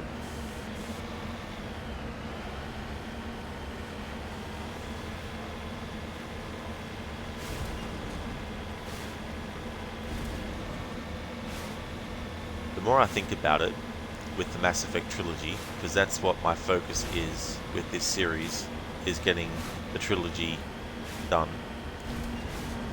Like I did with Witcher 1, 2 and 3, I'm not going to put a deadline on when I need to get the trilogy done. Because, I mean, this might become an annual playthrough. But playing them for the first time, I don't want to feel like I need to rush through them either at the same time. So there might be long gaps between playthroughs of each game, because I have a whole lot of other games to get done and I need to fit them in as well somewhere along the line. Heavy metal surveyed. You have successfully surveyed a large deposit of palladium. Like, for example, too, like, there's a lot of games that I want to get annual series playthroughs done of earlier in the year than later. So if I can manage to knock a few of them out earlier in the year, like especially the Deus Ex playthroughs, I'm going to be playing through the original Deus Ex this year. I'm actually going to replay the prequels like I always do each year. But this year I'm actually going to jump in and play the original, which is set far into the future from when Deus Ex Mankind Divided takes place.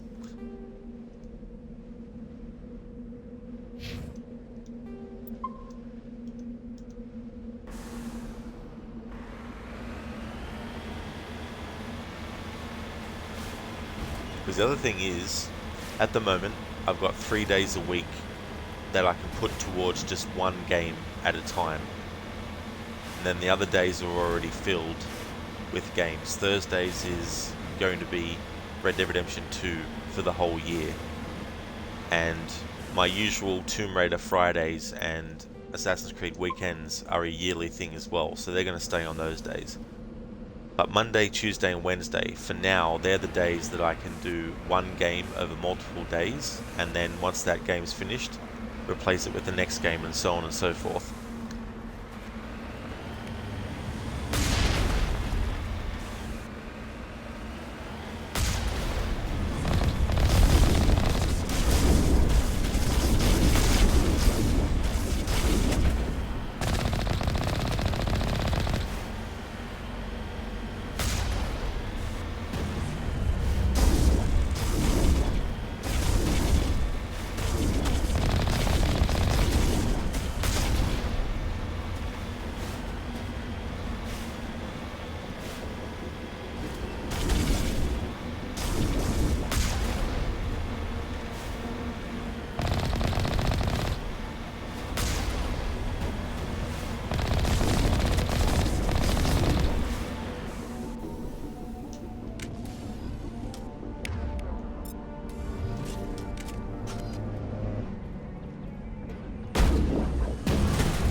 How's things, Raver Rusty? Welcome to the stream.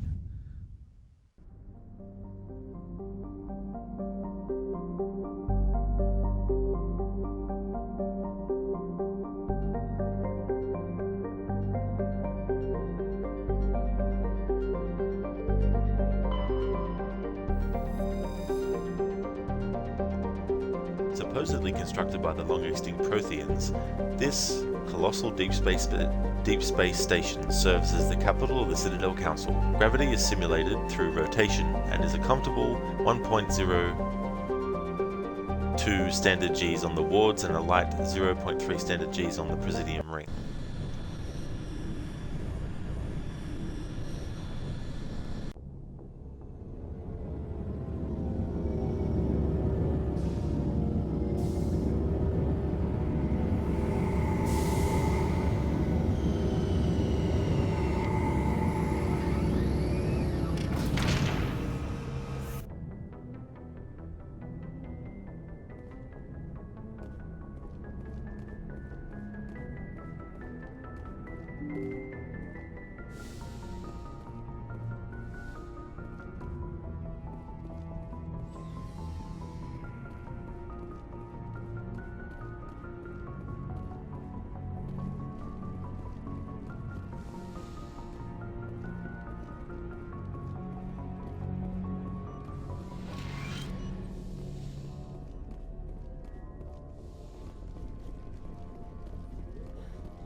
Alright, now we can do decryption on hard objects.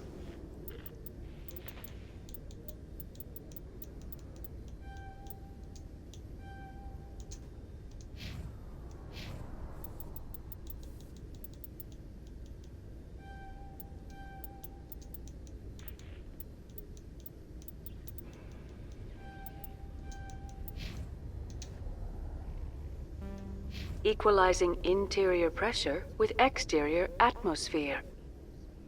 Logged. The commanding officer is ashore. Exo Presley has the deck.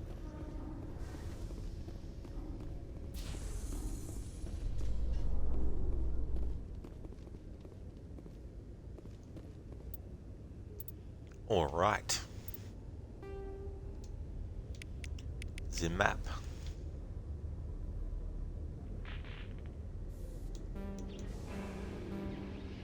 I really wish you could cycle through the floors, that you didn't have to actually be on the literal floor to check the map of where to go on that floor. You Quarians messed up the whole galaxy when you let the Geth break free. Do your people ever talk about it? Do the Krogan talk about starting a foolish war that resulted in the Turians sterilizing your people? All the time.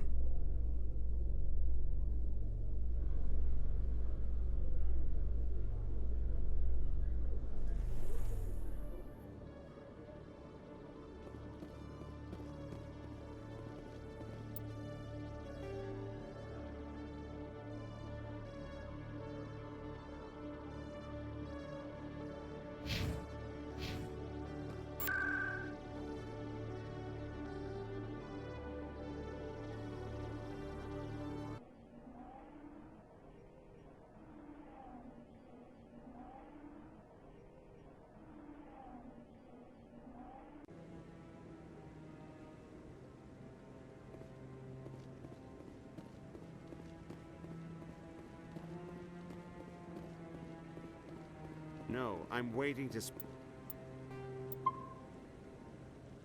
speak with one of the counselors. Commander, any word on my missing men? I found them. Well, what was left of them. They ran into a thresher maw. A thresher maw? That's not... My men wouldn't just stumble into a thresher nest. Not the entire unit. Somebody lured them there with an Alliance distress beacon. Placed it perfectly so they'd land right beside the thresher nest. Damn it. I had a bad feeling about this ever since my team disappeared. An Alliance beacon used as bait, my unit wiped out, and nobody seems to know anything about it. Commander, I appreciate what you did. Now I need to do my part. The families of those Marines deserve to know why they died.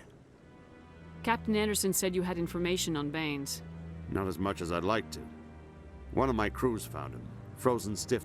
The missing recon group? The one I sent you to find? They were scouting the system we found Baines' ship in. Can I help? Good luck.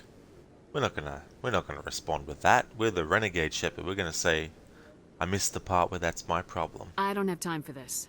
You've already done enough, Shepard. The rest is up to me.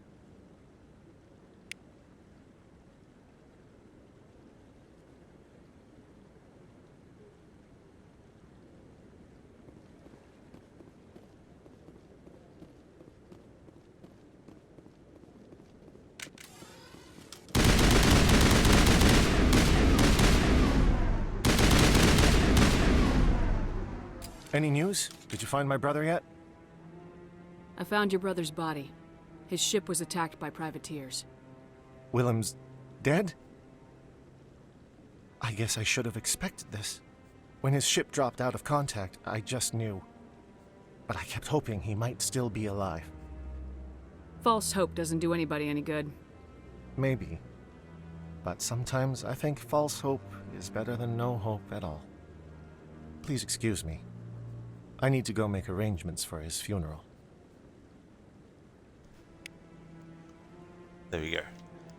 Commander Shepard getting those Renegade points. Awesome, so that's those two quest givers fulfilled.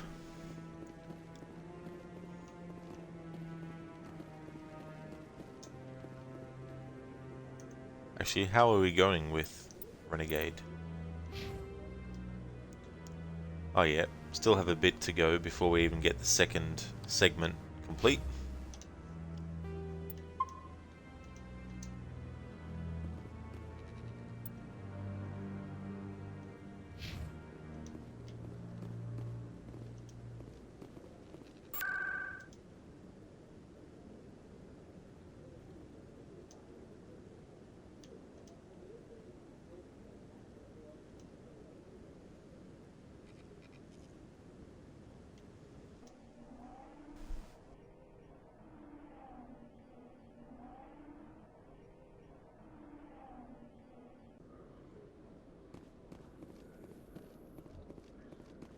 How can you fight your own people, Rex? There aren't that many of you left. Anyone who fights us is either stupid or on Saren's payroll. Killing the latter is business. Killing the former is a favor to the universe.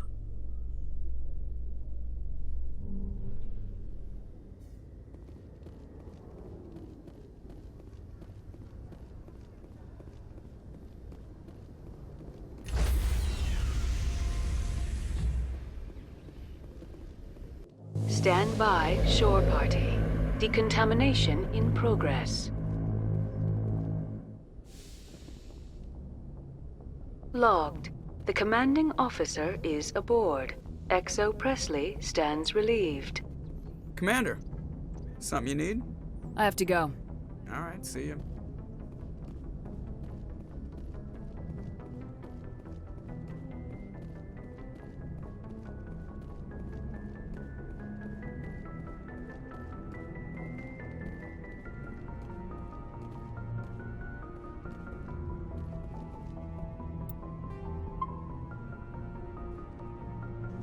I did not want to fucking do that, but I was too quick for the game in selecting down.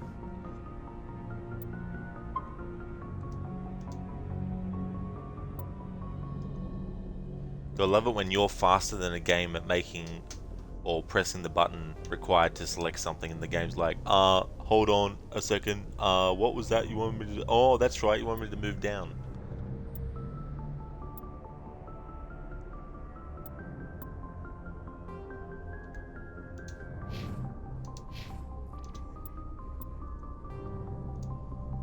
Alright.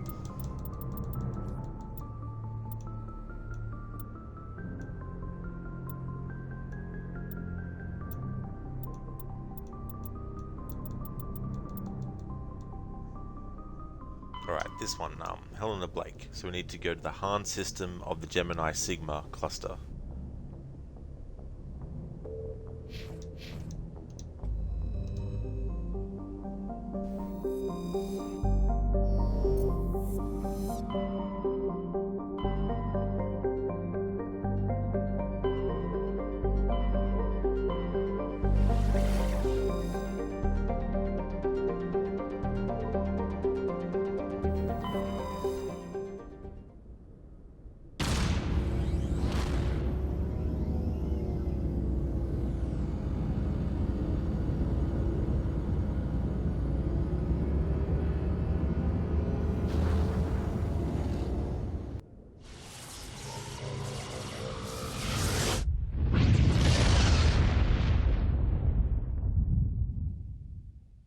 Message for you, Commander. Just came in over a secure channel.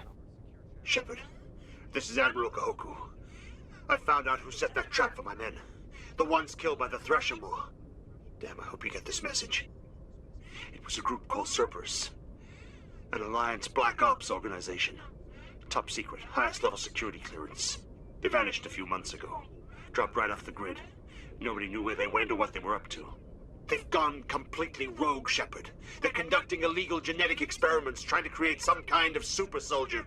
I don't have any proof, but I found the coordinates for one of their research worlds. I'm uploading them with this message. They're completely out of control. Somebody needs to stop them. I've done my part. Now it's up to you. This is probably the last you'll hear from me. Cerberus is after me now. I need to disappear before they find me.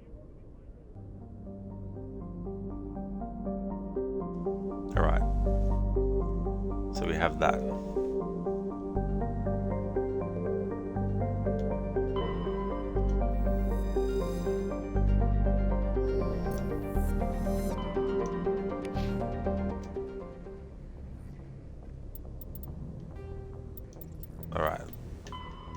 have a look at this.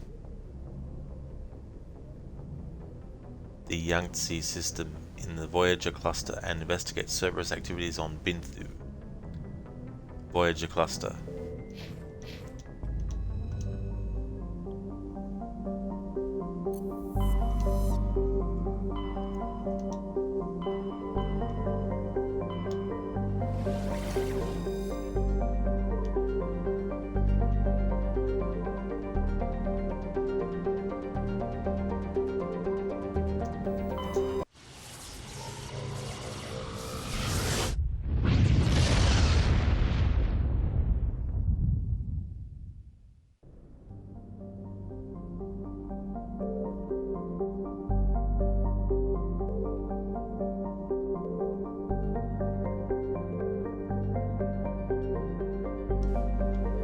I do believe I haven't actually, even gone to this place.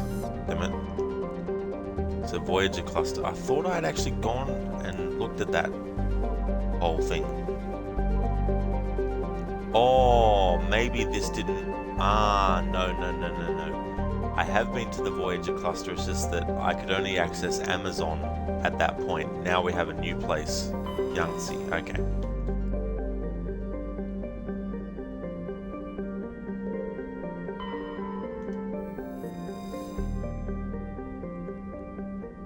Alrumta is a small rocky terrestrial planet with a trace atmosphere of nitrogen and krypton. Its frigid surface is mainly composed of light metals with deposit areas of frozen ammonia.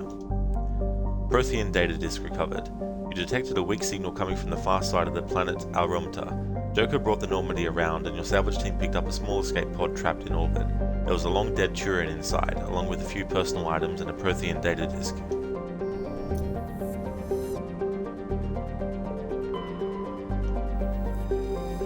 Renchato is a close orbiting hot Jupiter with traces of sulfur in its hydrogen and helium atmosphere. The disruptive gravity well of the gas giant prevented any planets from forming nearby. Binthu has an atmosphere of carbon dioxide with a permanent haze of toxic chlorine and clouds of sulfur dioxide that periodically drop torrents of acidic rain on the surface.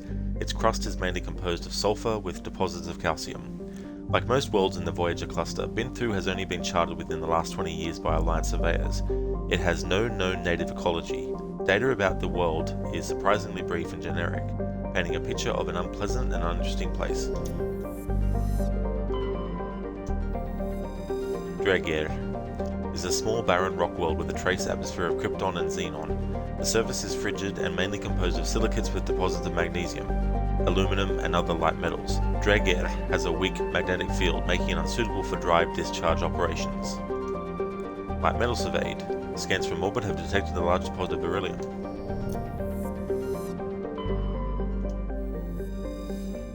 Partagili has a thin atmosphere composed of neon and chlorine. Its frozen surface is mainly composed of silica with deposits of copper. During the long cold night, the chlorine in the atmosphere falls to the ground in the form of frost. Rare elements surveyed. Scans from orbit have detected a large deposit of thorium. Alright, now that we've covered those, it's time to go to Binthu for this side mission.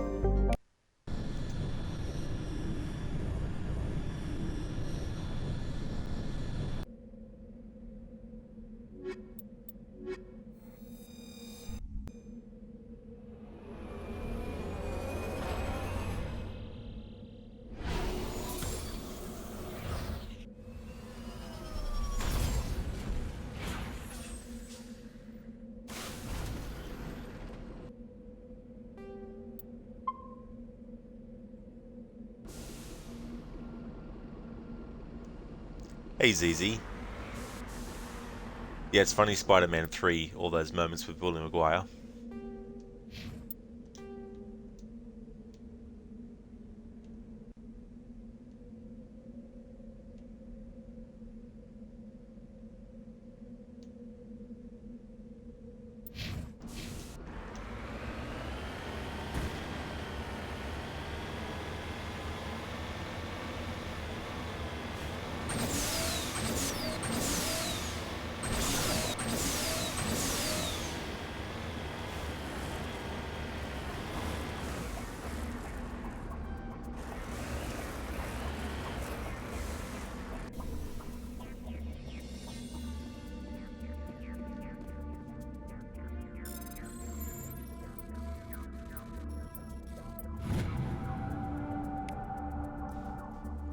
Heavy metal surveyed. You have successfully surveyed a large deposit of palladium.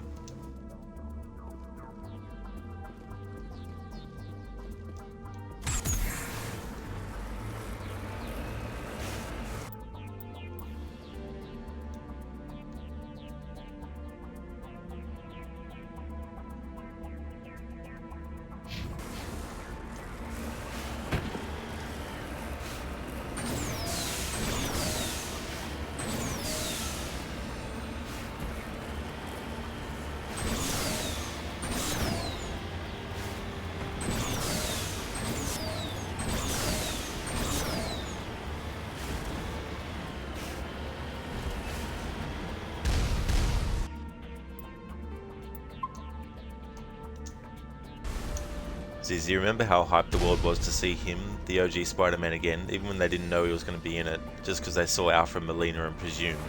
That's true, yeah. It's understandable that they would think that.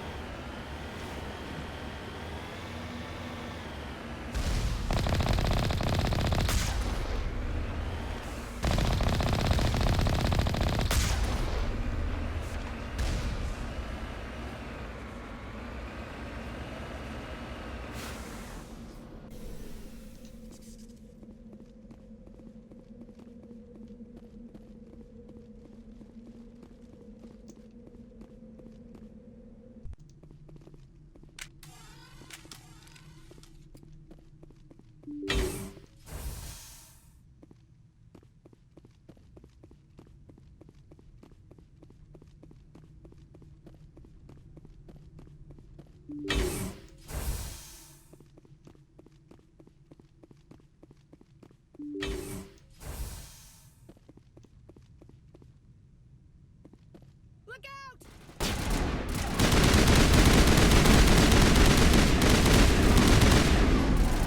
Lost shields!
ZZ, seeing him again though was a massive dart to your childhood nostalgia. No one cheers in the UK cinema like they do in America, so it was just you and your mate who applauded. You felt like right twats afterwards, but fuck it, who cares? Yeah, I mean that's the thing, right? Like, even if it might not be something that everyone does, it's like, why not?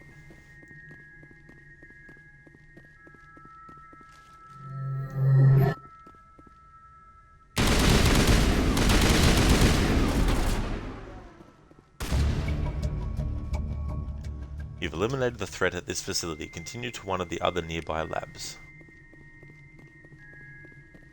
Excellent.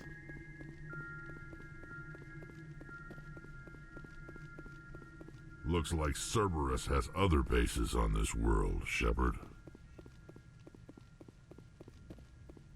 Exactly, dude. UK cinemas are so boring. It's kind of like that here in Australia as well. Like, not many people will. Oh, there are exceptions, of course. Like if the whole audience is, you know, people of a certain age group and they're out with their friends, obviously they'll be loud and everything like that. But like if you go to a daytime showing when it's not busy of something, it's not like you're gonna have everyone reacting out loud to stuff in the movie, you know. Yeah, exactly, ZZ. That's right. You know, that's the thing. I think I guess some people are so worried about making a loud noise when they're watching a movie in the cinema that they don't react to stuff like that, you know. But I mean, I'd rather that happen than some idiot just stand up in front of everyone and block the screen and just rave on about bullshit, you know what I mean?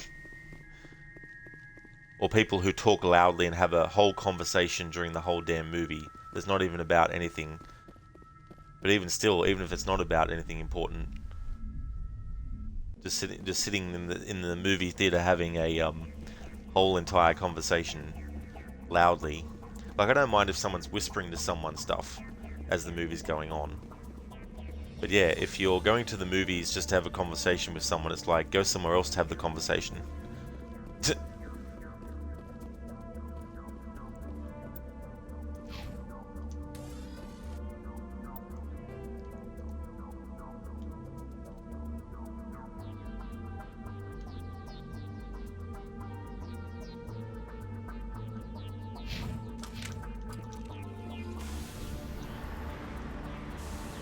Yeah, ZZ, so it's one of those things where when it's in your own home, that's different, you know.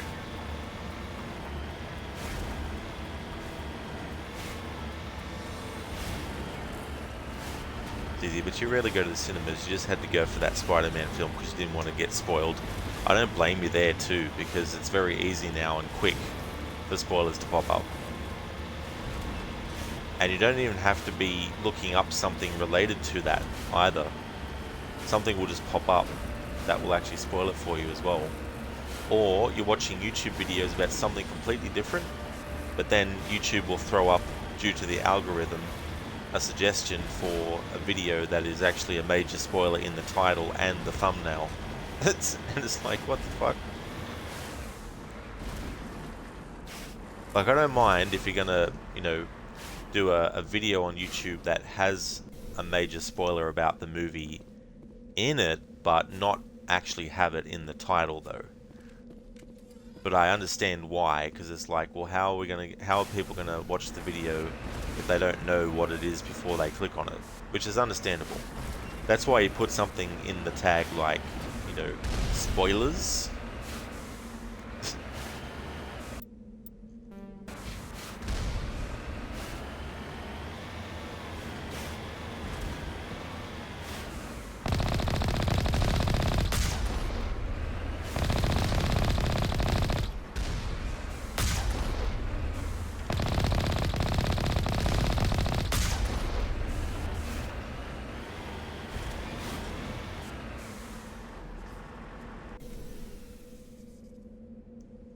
ZZ, that was the only film in like the past 5 to 10 years where the actors were like, if you've seen it, please don't spoil it, which is a spoiler in itself. Exactly. And poor Andrew Garfield, like Tobey Maguire is just chilling out, not having to worry too much, because he'd only get asked about it by people who are, you know, obviously asking for his autograph or that kind of stuff. Whereas poor Andrew Garfield is like, everywhere he would have went, every single interview for every single movie he would have went to, the question would have been like, hey Andrew, are you actually in the movie? And how many times he had to lie. He even lied to Emma Stone and was like, no, I'm not in the movie. It'd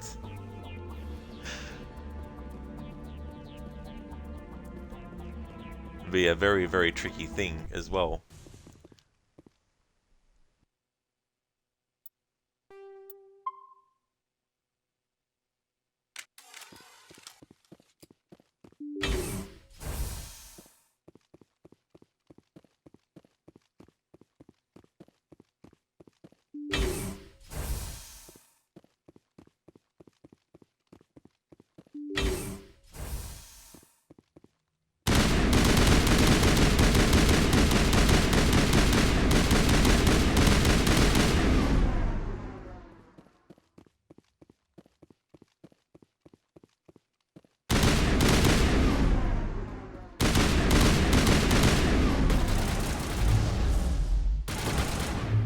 gotta be more careful. Shields down.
There was no sign of Kahoku among the creeper corpses. He must be at one of the other labs in the Let's area. head to that next base, Shepard. This is my kind of mission. ZZ, listen though, in your opinion he was the best Spider-Man in the whole film. He really redeemed himself. You're not saying he was a bad Spider-Man originally, just that his films were not that good. And when he caught MJ and started to cry because he couldn't save Gwen, that was perfect writing. Oh yeah, that's the thing. I remember, like, I've only seen the first Amazing Spider-Man movie, but Andrew Garfield definitely wasn't what I felt was, like, weak about that. I thought it was pretty decent. Something that I felt was a bit silly was that when they were marketing that movie, I remember them saying things like, oh, this is an untold story. They kept on referring to it as an untold story, and that to me would make some people think that it's a movie where they've just simply recast Tobey Maguire as someone else, and that it's just going to be a story that takes place between, you know, maybe 1 and 2, or between 2 and 3, whatnot. You know, but it was obviously a reboot from the ground up. But I didn't mind the movie, like it wasn't terrible or anything. And then when the sequel came out, I wanted to wait and see what it was like, and then it came out and reviews weren't good and all that type of stuff. But the thing about the MCU as well for me now is that it's too far gone the point where I care about being spoiled for the MCU stuff. So when that Spider-Man No Way Home, is it No Way Home? Came out, I was like, I wouldn't mind seeing it, but I'm not going to get to it anytime soon. So I was prepared to find out the spoilers and that and all that. But it's the kind of thing where there's just so many movies in that franchise now too, that if I wanted to catch up with them all, I could, but I couldn't be bothered at the same time. I don't want to sit through, you know, 20 hours of movie just to catch up when I can just, you know, because sometimes I just get satisfied knowing what the event is, you know what I mean? Like, I think it's kind of cool how, you know, you have those 3 Spider-Men and they're in the same universe. You know, they get teleported to the one universe, I should say. I like that idea.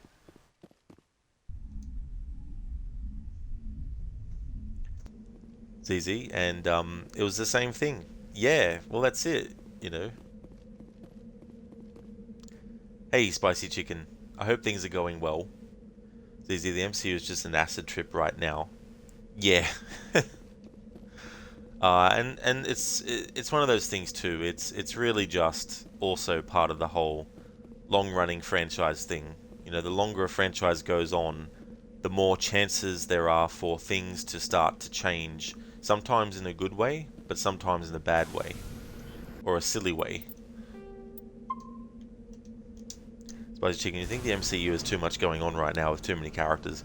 Yeah, you know, and I guess it becomes a bit of just pick which characters you care about the most and just only really focus on movies or series that are about them.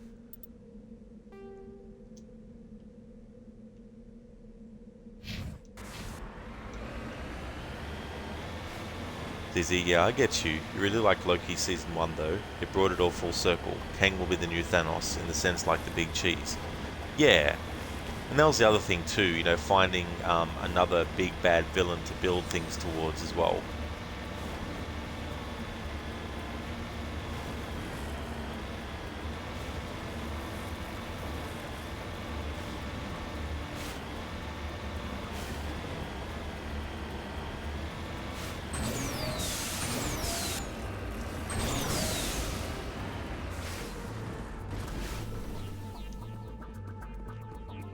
Okay, so I've already been to this one. Thurrod, because the marker is way beyond where you actually are. Come on, get in the fucking vehicle, Jesus Christ. I know, it's a 2007 game remastered in 2021, but generally, as a rule, in video games, no matter when they came out, including present times, this idea that you have to have the prompt on the screen. You know, it's like, yeah, if you haven't played the game before, it is handy to know what button does what. However, when the player already knows that, it shouldn't matter if the prompt's on the screen or not. What should matter more is that the character that is being controlled is actually positioned in the right spot, close enough to what needs to be interacted with. And if the player knows which button that is, they shouldn't have to have the fucking bloody prompt on screen. You know, surely they can use the positioning of the character in relation to the object being interacted with to actually have like a little buffer zone where once the player puts the character into that little buffer zone, when they press the button corresponding to opening a door, for example, the game knows that they want to open the door because they're fucking standing in the buffer zone. Electronic skill too low. Let's fucking examine this for a second. Alright. So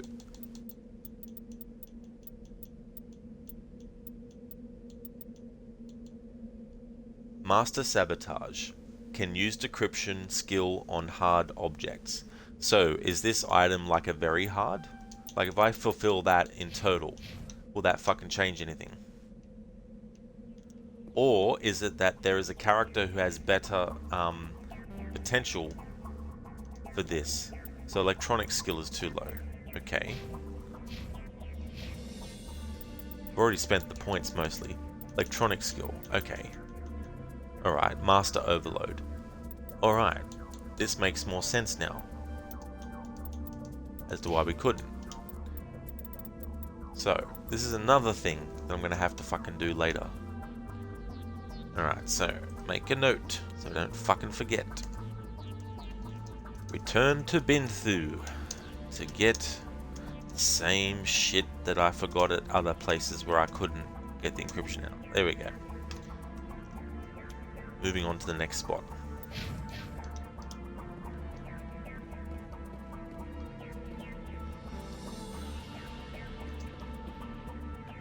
ZZ, they have loads that are so much more powerful than Thanos, so they aren't short for content. For example,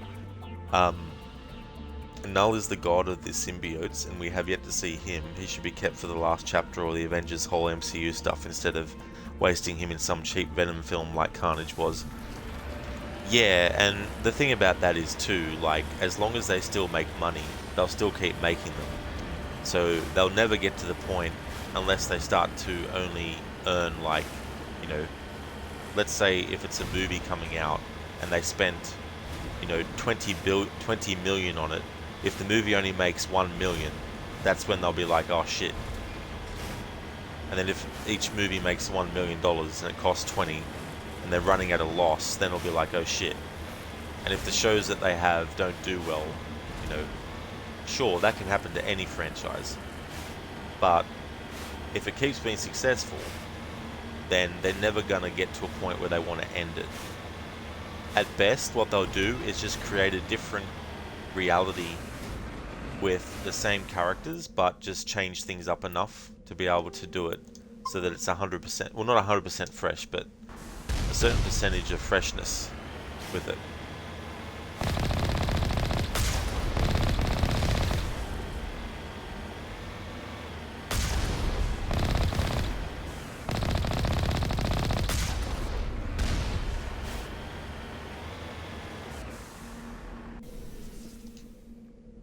Spicy Chicken, Loki should be the one to kill Kang with Mjolnir.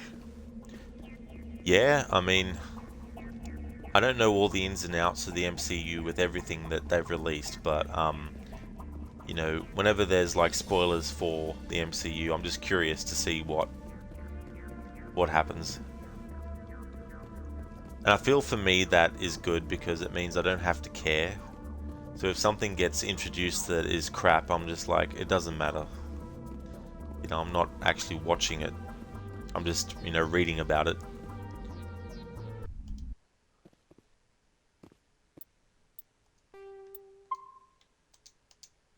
ZZ, however predictable. They completely wasted Gore the God Butch from the new Thor film. They wasted too much time on silly comedy rather than focusing on how badass he is. Yeah, and this is the other thing too. You know, because the MCU from the beginning has prided itself on comedy before seriousness. Not to say that there's nothing serious in their stuff, but I mean to say, if there's a joke to be made, then they'll make it. If there's a character to be funny, then they'll make them funny. But what they also do too sometimes is they follow up a serious moment with something funny, and it sort of deflates the seriousness of the serious moment too much. And so what you get is serious moments getting treated like they're not that serious really after all. You know what I mean? Which you can only do so many times in the same story before some people sort of start to get sick of it, you know. But that's always been their sort of like bread and butter. So I think that's something to always expect in every project that they do.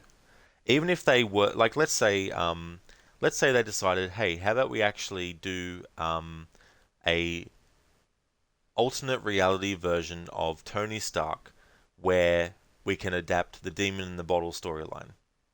Even in something like that, they would have a lot of, you know, cracking of jokes and all that type of stuff in it. So the serious moments wouldn't really be that serious because they'd follow it up with something that, you know, wasn't serious and was funny, you know. And that goes for all movies, you know. If you're doing a comedy drama or you're doing like a comedy action or whatnot, then yeah, you know, if it's more comedy than the other genre, then obviously you can, you know, make as many wisecracks, about something serious as you like, you know, because that's what people are there for. But, you know, if you want something to have dramatic, serious weight, you at least need to let it breathe on the audience, or let it breathe first, before you actually throw the audience another joke as well. Like if a major character dies, right, and someone's really sad about it, you don't cut to another character making a joke like, oh well, I guess now I get to get his inheritance. Haha, badum tss. You know, like, because then people are like, why the fuck are you making that joke? This person just died, a major character that was important, and you have some other character wisecracking about how now they'll get all their inheritance or something like that, you know, to use an example.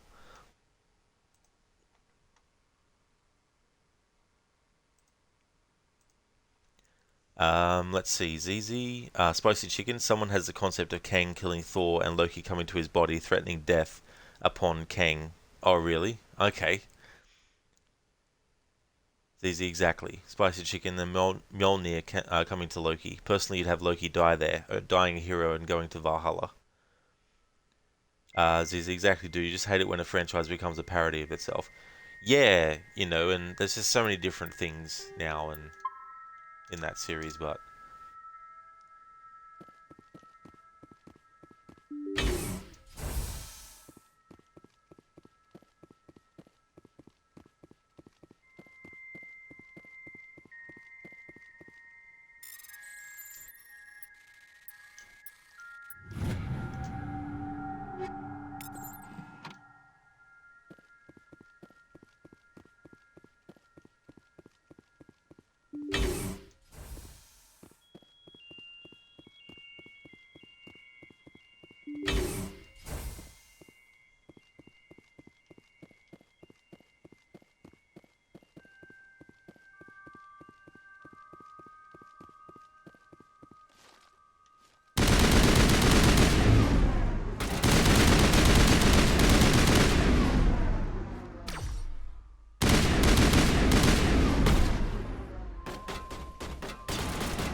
Oops. Sorry, Tali.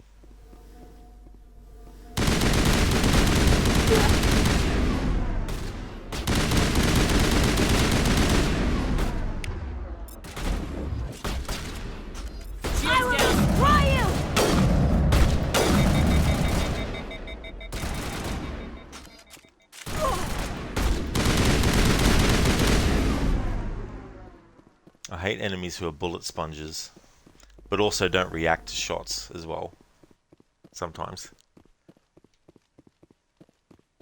But obviously in a game like this you have enemy shields, so I understand that that plays a part in why that happens.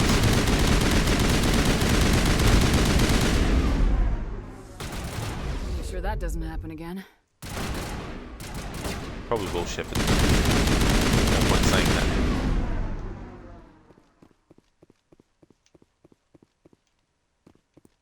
But the thing is, the longer it goes on and the more popular it gets, the harder it is to keep up to standard. Oh yeah, exactly.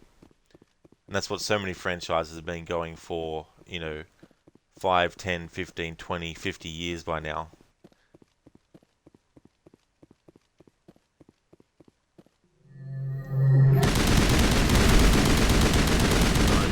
Goku some payback.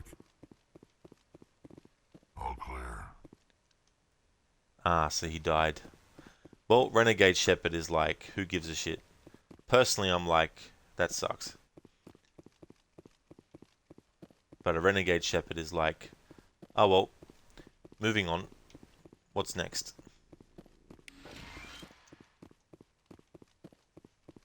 Spicy Chicken, some stories go on for too long. Oh yeah, they really do. You know, some series go for longer than they should. And when there would have been a good finishing point, they actually keep on going, and then it might be okay still for a little bit, but eventually they start to do things that make you wonder, maybe it was better just to actually stop earlier. You check for a pulse but find none. Admiral Kahuku is dead. Despite the ferocity of the creatures he was sealed in with, there are no signs of trauma on his corpse. The needle marks on his arm suggest a different means of execution. Shepard, over there. It's Admiral Kahoku. I guess Cerberus found him after all.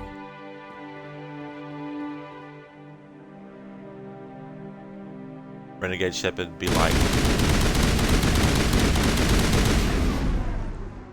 he's dead.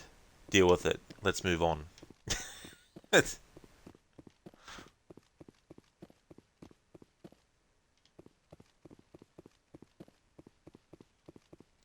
Zizzy, and some too short. Game of Thrones, for example, that shouldn't have ended like that. Yeah, they can get that problem too, where it was just too short of a series and they should have done more. Spicy Chicken, the MCU should have ended after Endgame.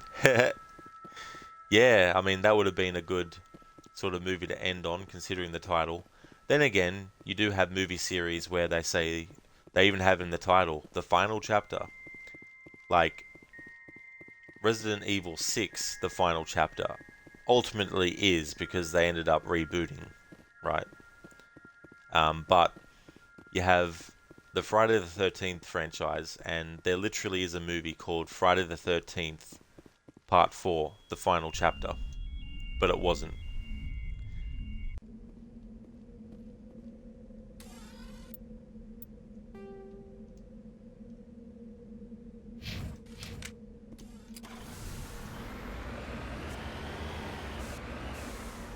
Says you're not so much a fan of this game series, but the soundtrack is amazing.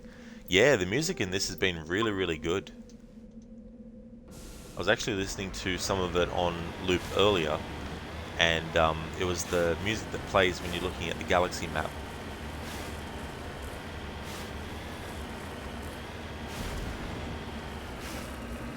Cool, the pyramid. Redeploying. Spicy Chicken, they need to stop making sequels. Create a new horror character. Oh yeah, yeah. It gets harder and harder to sort of like create a brand new, completely original character nowadays, but it's good to try and come up with a different combination for a character, and that might help them stand out as well.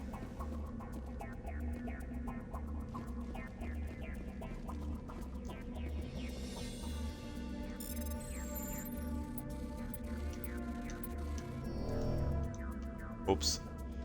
Press the A and B button at the same time with my thumb.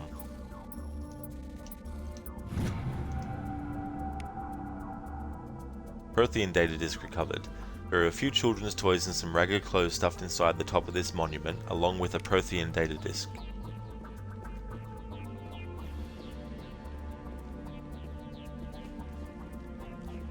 It's easy, especially the traveling soundtrack. You know the one? Yeah, that one's so good. Ambience personified. I think I do. Maybe, but I don't know 100%.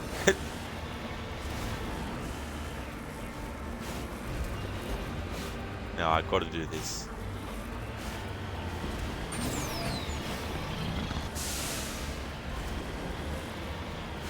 Okay, so that's that done.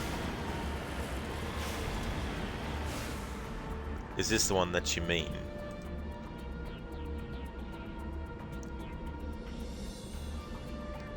I think so, yeah.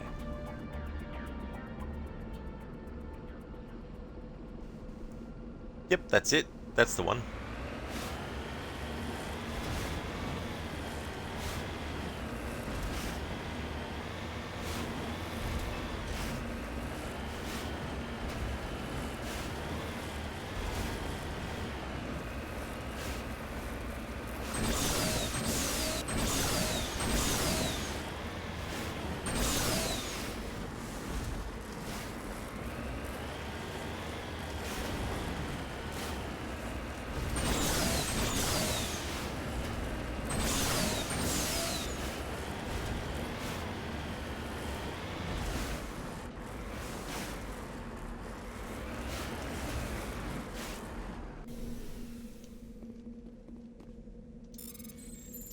Let's survey this.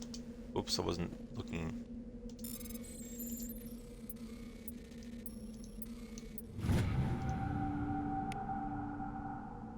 Rare elements surveyed. You have successfully surveyed a large deposit of uranium. Nice. And Commander Shepard now has 71,159 credits. Cool. Alright, so this is this done as much as I can. I do have to come back here at a later point for that debris. Alright, time to go back to the Normandy.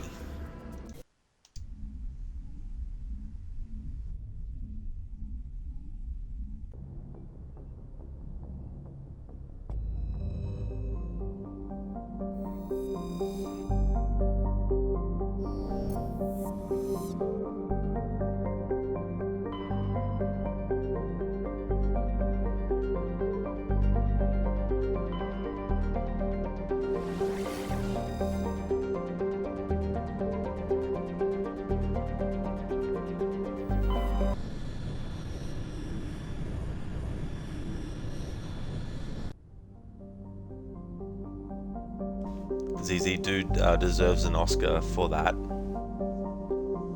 The Oscars. It's so funny how that began. It was just basically a private event that the industry held, and the only people who saw it were the people who actually were invited and went there. There was none of this, you know, there was no even, like, you know, having a radio team at the Oscars and allowing people at home to listen to it on the radio, because Oscars began, like, you know, decades and decades and decades ago. But eventually they made it into something that they televised. I don't know when they did that exactly. But yeah, it just began as a industry event that only those in the industry were invited to go to, and no one outside of it saw it, as in, like, people, you know, in the wider population weren't really seeing what was going on and all that type of stuff. Spicy Chicken, you're tired of superhero movies. Yeah, I mean, that's fair. Hopefully there's other kinds of movies that already exist that you might be able to look at and watch as well. And a lot of independent filmmakers can come up with some really cool stuff that you might not have seen yet, but could be, you know, very different from, you know, superhero stuff. Okay, so let's cover the planets here in Columbia. Gromar is a rocky terrestrial world with a trace atmosphere of krypton and xenon. The frozen surface is mainly composed of copper with deposits of calcium. Prior to the Alliance's expansion into the Voyager cluster, Gromar hosted one half of a Turian interferometric telescope array, connected with similar telescope in the Attican Beta cluster by an expensive chain of FTL-COM buoys. The two function as a single virtual lens with an effective aperture equal to the thousands of light years between them. The Turians used this to chart the terminus systems with great accuracy. Medallion recovered. Scans of the planet Gromar revealed a derelict space station in the late stages of orbital decay. A small team was able to recover some of the items of interest, among them a League of One medallion.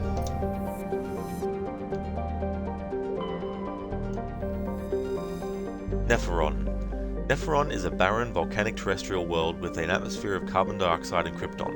Its surface is mainly composed of sodium with deposits of magnesium. Aside from displays of geological beauty, including many spectacular volcanoes, this barren world is of little interest. Entries relating to Nepheron in the astronomical database are sparse.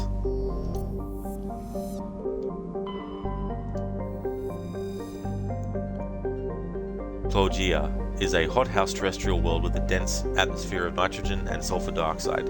The surface is scorching hot and mainly composed of iron with deposits of gold. The core of Plogia is very hot and tectonically active. Volcanic eruptions are common and outgassing continues to add to the density of the atmosphere. The largest active volcano has a caldera nearly 100 kilometers in diameter, and its basalt floods have covered an area roughly the size of the Earth continent of Australia. There you fucking go, mate. Plogia. Area roughly the size of fucking Australia, mate. Okay, moving on to the next thing.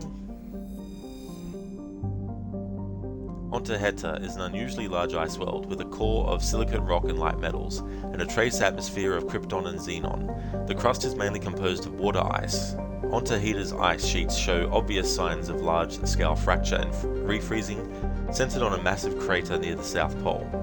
A recent extranet meme suggests that a Prothean ship crashed through the crust of the planet before the collapse of their empire. It might still be recovered from the planetary core.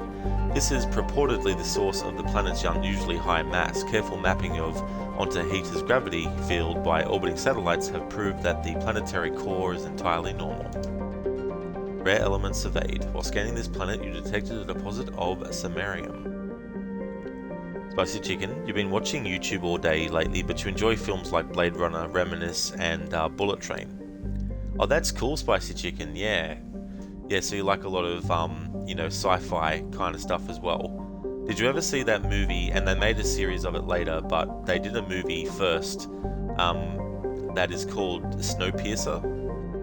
That was kind of an interesting movie with Chris Evans in it. Easy, just because the GOAT, you don't care who anyone puts into the question. Oh yeah, when it comes to, franchises he's made music for, I see ZZ, yeah. Yeah, he's a great composer. Yeah, ZZ. Shrimp on the barbie, eh? Oh yeah, mate. Have a fucking shrimp on the barbie? Gonna have a fucking bloody snag? For those who don't know what snag is, it's basically Australian slang for a sausage. Spicy Chicken, you haven't seen it. It's not too bad, actually. I haven't seen it more than once, but I didn't mind it. District 9, I don't know if you've seen that movie before. That one's a good one. Rare element, oh yeah, I already read that. Alrighty then, that's all of Colombia sorted. Excelente.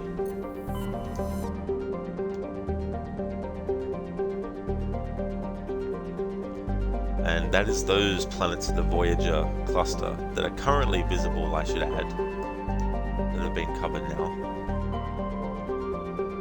Alright. Let us have a look at squad for a moment. We have 5 skill points. Let's see.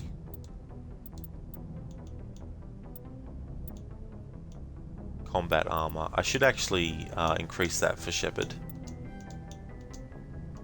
There we go.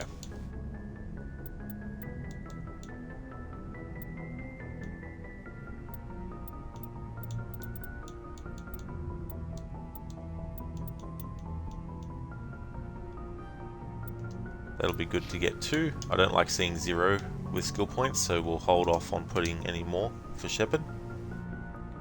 Zizzy, you've seen it? Oh, you've seen Snowpiercer and District 9, or just one or the other? Jeremy, District 9 was great. It really was. It absolutely was. The director who directed it, though, he was supposed to go on to do big things, but I think he did direct other stuff, but he was originally intended to do the Halo movie, then that fell through. Then he was going to do the a new Alien movie, but that fell through as well. Oh, you've seen both, ZZ? Cool. Yeah, but District 9 is great. It's a great movie. I like the style. Spicy Chicken, what happened to the Watch Dogs movie? Not sure, actually. I guess they couldn't get sort of like the project off the ground, I guess. But there was another Ubisoft franchise that was being turned not into a movie but a series, but I don't know what's happened with that now. The Division. They actually got as far as signing on Jessica Chastain and Jake Gyllenhaal to actually be on it. But I don't know what's happened with that though. Zizi, you've not seen the series of Snowpiercer, but you've seen the film. Yeah, I haven't seen the series either, but the movie was good. This is something I haven't actually looked at for a little bit, but there's nothing in the primary category, so it's all good. For this playthrough, I'm not reading all the secondary ones, but I am playing all the primary ones because they actually have voice acting for them, which gives my voice a break from having to read stuff out. More assignments.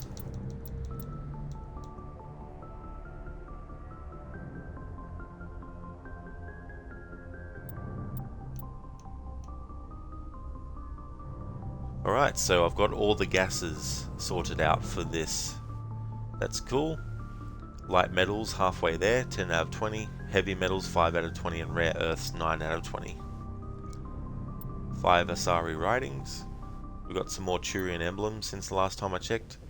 2 more Prothean artifacts since the last time I checked. We have only 1 of 3 Solarian ID tags still, but we have a bit more medallions. We got 4 out of 10.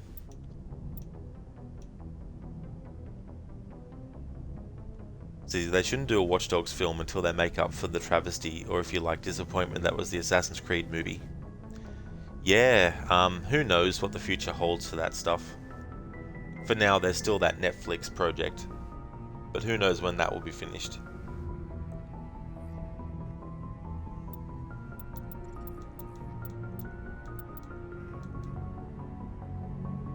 I think Watch Dogs would probably work better as a series.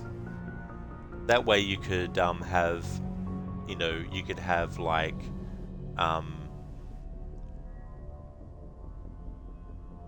you just have more time to tell a story. You don't have to rush stuff. You know, if you're trying to adapt one of the Watch Dogs games into a movie, then there's only a certain finite amount of time that you have to put the story into and the characters and all that.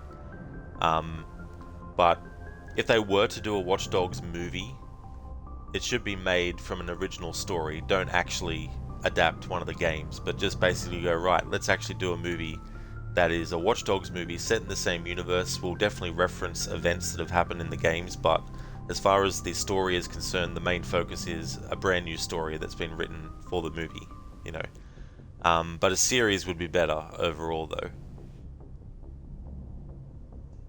Spicy Chicken, it'd be a shit ton better than the Assassin's Creed movie.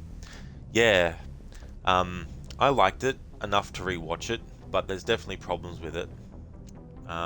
Okay, what do I want to do next? This one seems like there's too much to it to do in this stream, and I'm going to end this stream soon and take a break and then come back with my second one later.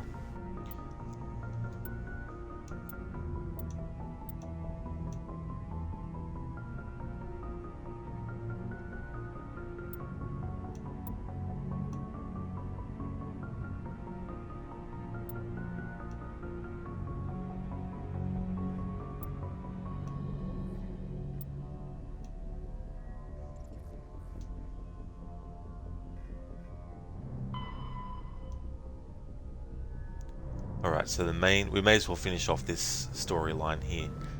You found the location of a major Cerberus facility. Head to Nepheron in the Columbia system.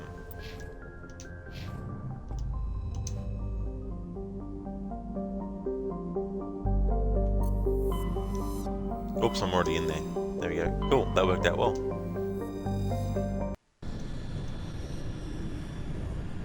ZZ, Watch Dogs should be a series, AC should be films based off the games, and Michael Fassbender should be Desmond, not some random Callum dude. Yeah, I don't know. Desmond's very difficult to adapt because that story, for fans anyway, has already been told. So I can see some being kind of like, yeah, we already know what happens to Desmond. But on the other hand, Michael Fassbender is a great actor, and maybe he would have been good as Desmond as well.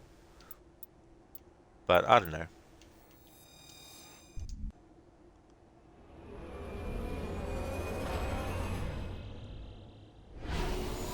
Adapting games specifically is tricky. Where I feel it's easy to come up with an original story within the framework of the series and stuff.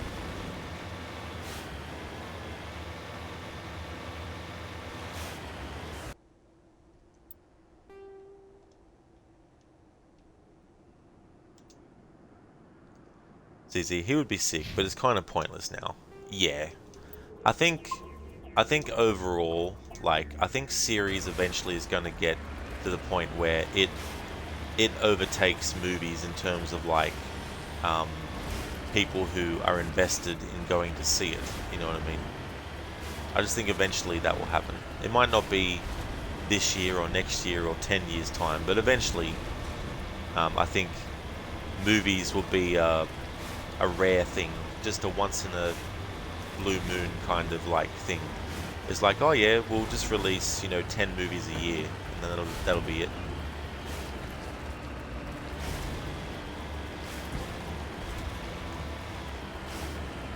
Because you already have big name people being drawn to smaller scale projects, but they've gotten to the point now where they realize the potential of what they could actually achieve if they do a series as opposed to doing a movie, because they reach a wider audience, and they also can extend their career, because there might be some performers who have stagnated in their movies and haven't really gone that far since their last one, or it might be quite a long time since their last movie.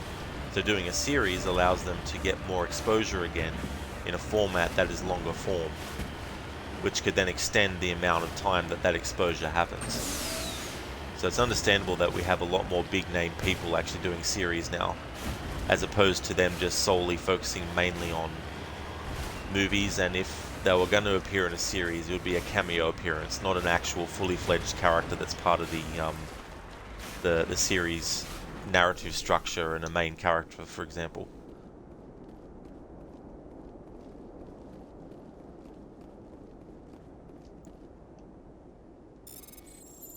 A mummified Solarian. I wasn't looking at the thing then.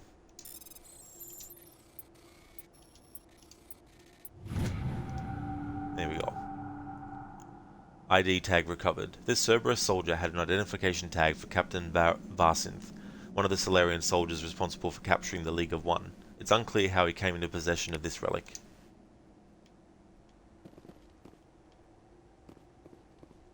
Spicy Chicken, the AC show should be about modern day Templars.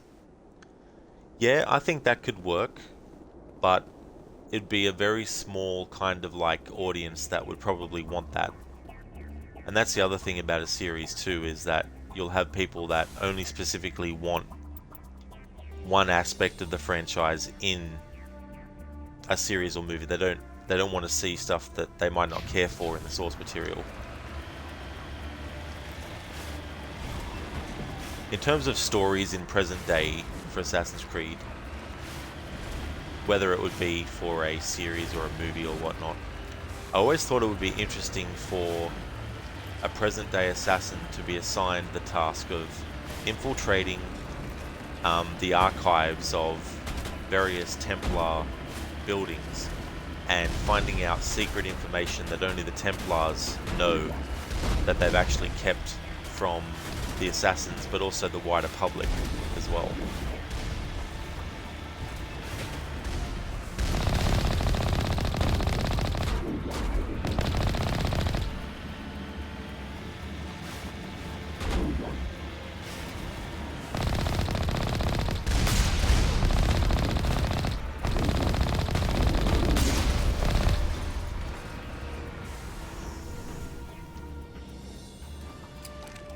It's easy. Well, it's easier for books, isn't it?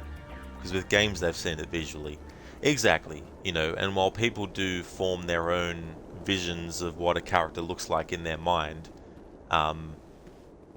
when you have something like a very specific character, it's a bit more difficult. Like, everyone knows who Mario from the Mario games looks like, you know.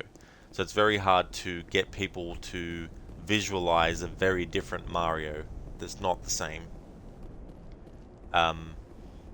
So you want to make sure that when you're adapting something, the character is actually still recognizable as well.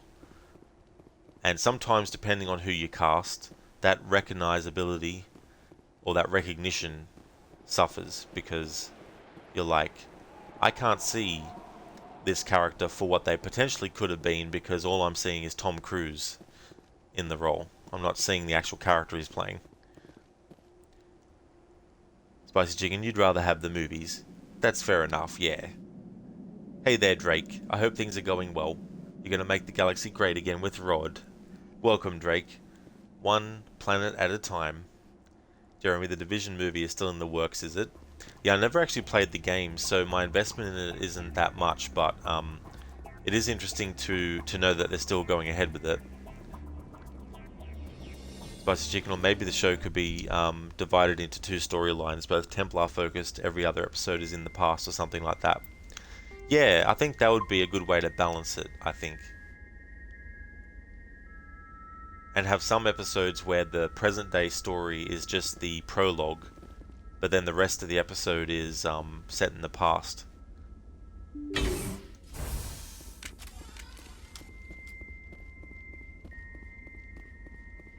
Drake, you're pretty sure that Tesla is definitely Templars? No, I don't think he was in the lore, at least. Because it was the assassins who actually told him to destroy his artifact, I think.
Keep forgetting you have to actually assign this every single time.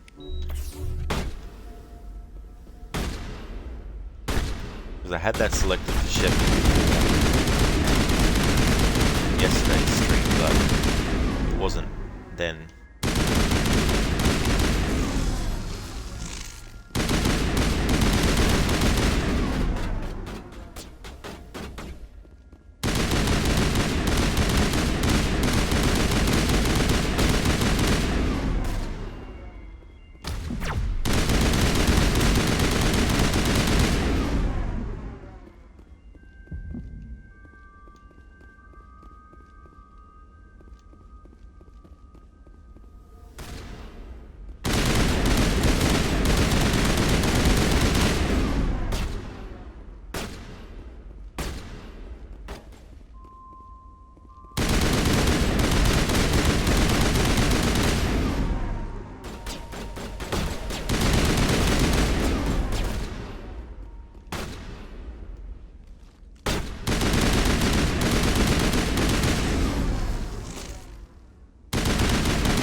Zizi, don't mention that fucking name.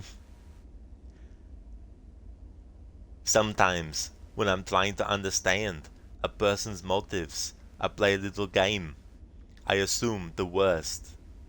What's the worst reason you'd have for turning me against my sister? That's what you do, isn't it? That's what you've always done. You turn family against family. You turn sister against sister. That's what you did to our mother and Aunt Lisa, and that's what you tried to do to us. I'm a slow learner. It's true, but I learn. What's that from, ZZ? I mean, Harbinger. ZZ Teslas, if you will. Teslas, yeah.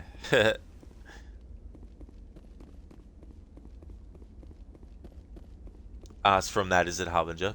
Yeah, I didn't actually watch that show, so I only know some stuff, but I can't recall it off the top of my head. But like memes and stuff that I've seen, that I can't really recall at the moment what they actually specifically were. But I have seen memes on it. Just haven't committed it to my memory. Haven't committed it to my memory.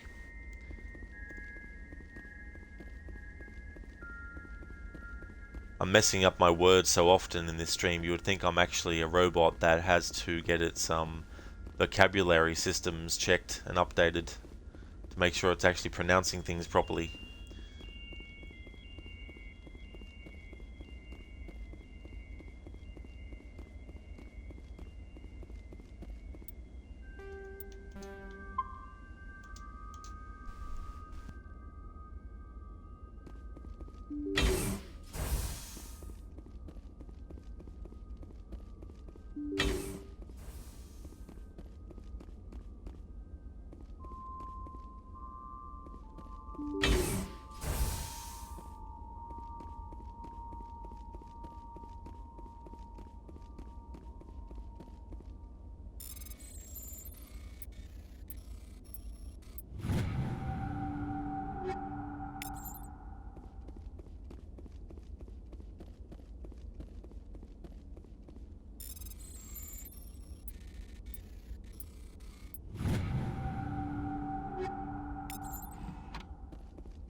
Yeah, Harbinger. Robot Legion.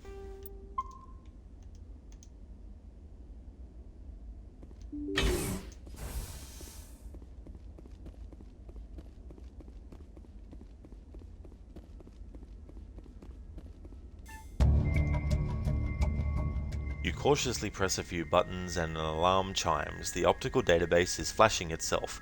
Quickly, you copy as many files as you can to your hard suit's internal computer. Its memory wiped. The computer shuts down. The files are sure to be encrypted, but you've got time to crack them.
Alright. Is this game trolling me, or have I actually completed what I came here to do, and the exclamation point's just on there to troll me, and shouldn't actually be on there?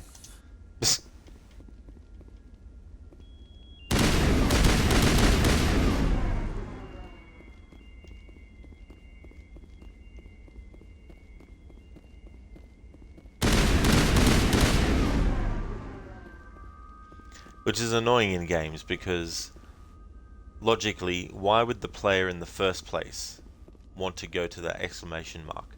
Because logically, it's where they want you to go to do something. Once that specific thing is done, what is the logic in keeping that up on the screen for? Or on the minimap? What purpose does it serve now that the actual purpose it served is fulfilled?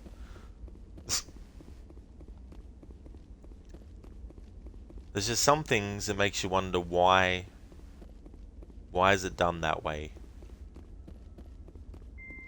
It's like when someone is doing a video guide and it's reliant on showing people where on the map in the game world the item's located.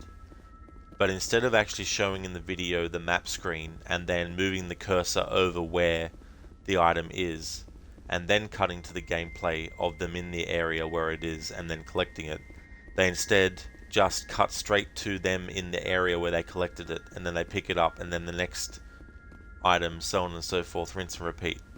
Like, what's the logic there? Why leave something out that's necessary? And also, why keep something there that's unnecessary once the purpose has been fulfilled that it was put there for? Maybe I'm the only person who thinks this way. Maybe that's what the problem is. Maybe you should make sure that when you have a game where you want the character to actually do something, you put the exclamation mark on the map, and then when that objective is complete, you just keep it on there, just for shits and giggles. Maybe that's how it's supposed to be done.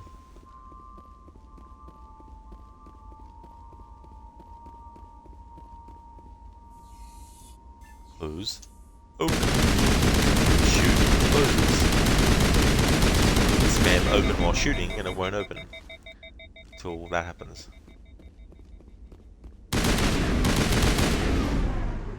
Alright, I'm just going to assume that I've done what I needed to do here and just move on.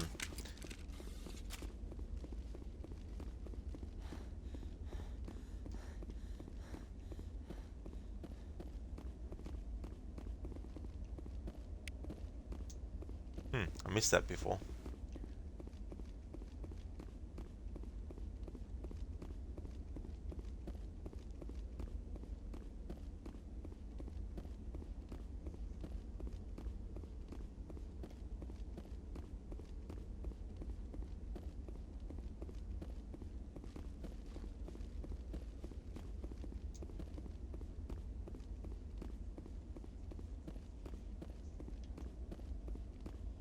Alright, so I'm probably going to stream for another 15 minutes and then I'll take a break, end the stream to take the break, and then come back.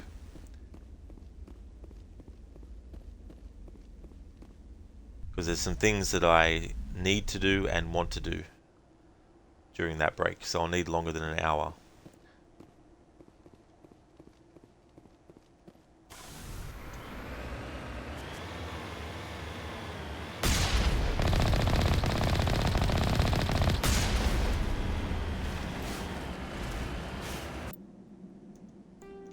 Looks like the game still wants to put the exclamation mark on there for some reason.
Transmission coming in, Commander.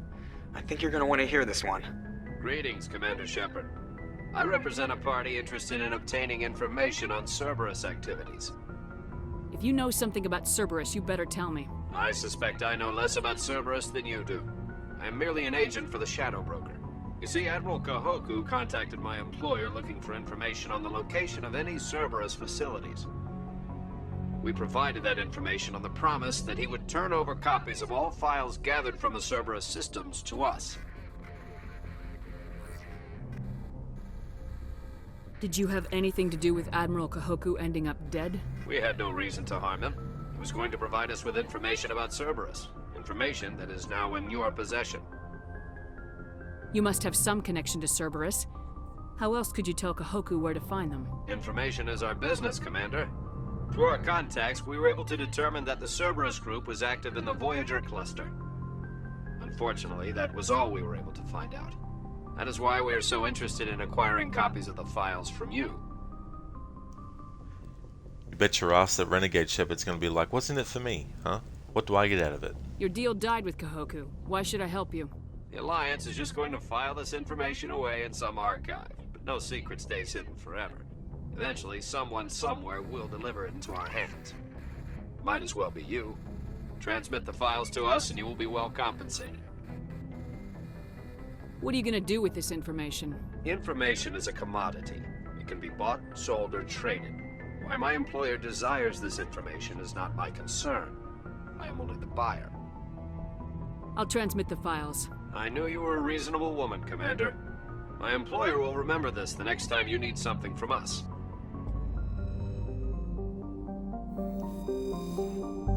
Boom. There we go. The Renegade Way saves the day.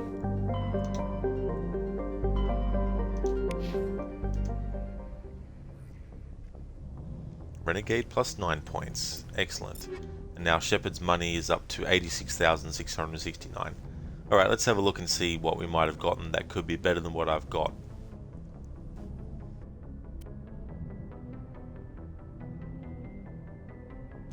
Cool, the Thunder 4 is better than what I currently have.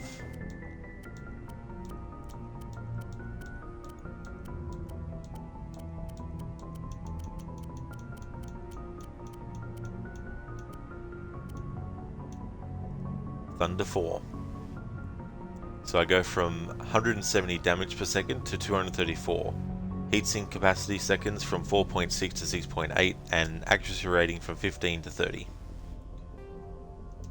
Alright, let's take out these upgrades from that.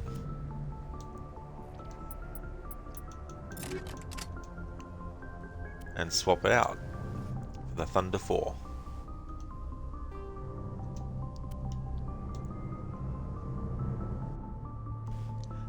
Yes, the Mass Effect mass looting that you can somehow turn into gel. That's true, somehow. These sorts of things are a bit of a mystery sometimes. How it can be turned from one thing into something different.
Finally found it. I haven't used the shotgun much in this playthrough yet, but finally found a shotgun that's better than the one that Shepard currently has.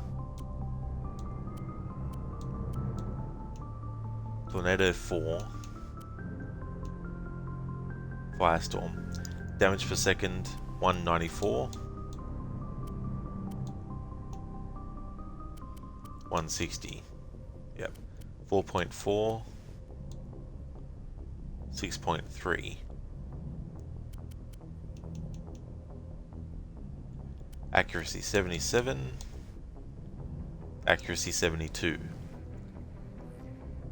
It's better than what I currently have, but the Firestorm 5 is better than the Tornado 4.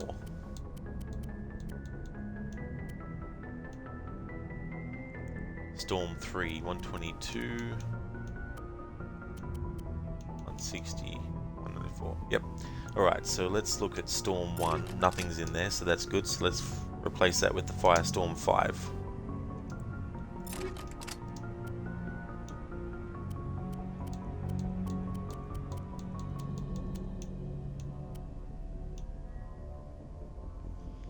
Nice, a better sniper rifle. Naginata 4. Ah, hang on. Damage per second, 132. 137. 27, 2.7 heatsink capacity, same. 61 accuracy rating, 64. So the Striker 4 is better than the Naginata 4.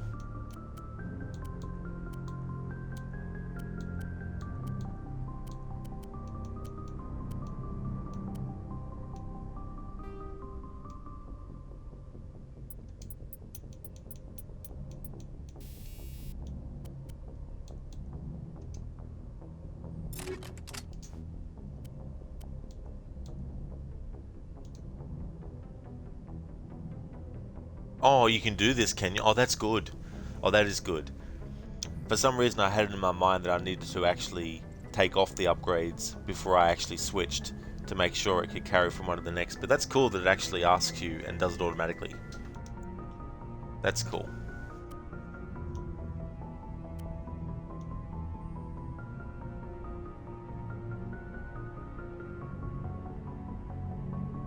Gladiator 4 armor, definitely better than what we have. I like that. Gladiator 4, damage protection is 30. And shields are 105, but shields in this are 130.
This is annoying because it's like the shields for this is 130. For this it's only 105. But the damage protection for this is 30 and for this it's 18. So it's like I don't know which one that I want to actually choose between the two. So I'm just going to go with the idea that shields are better, because as long as I remember to actually activate them. So we'll do that. Fuck it. Still better than what I was having. Might change my mind later, but not right now. Which I guess is an oxymoronic statement, because if I'm going to change my mind later, obviously I'm not going to change it now.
Just landing on this planet so I can look at the stats for the other squad members.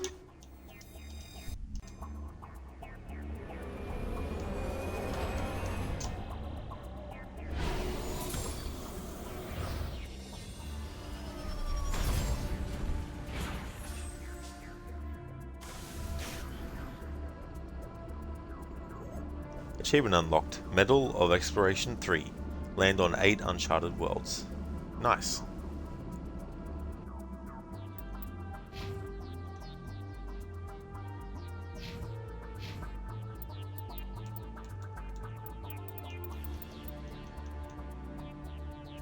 There we go. Finally unlocked Master Overload for Tali.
Alrighty then, this is actually where I'm going to end this first Tuesday stream of mine.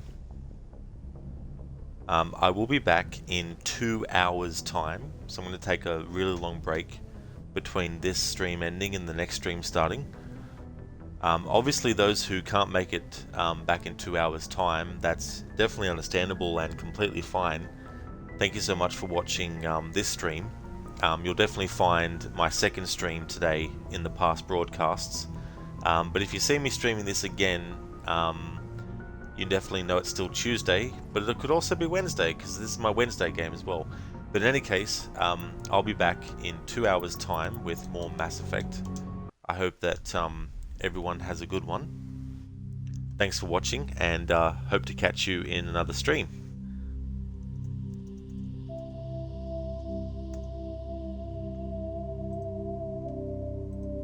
I want to highly recommend people check out Dr. Ronnie. He's been doing some Marvel Spider-Man Remastered. He's also been playing Assassin's Creed Chronicles China as well.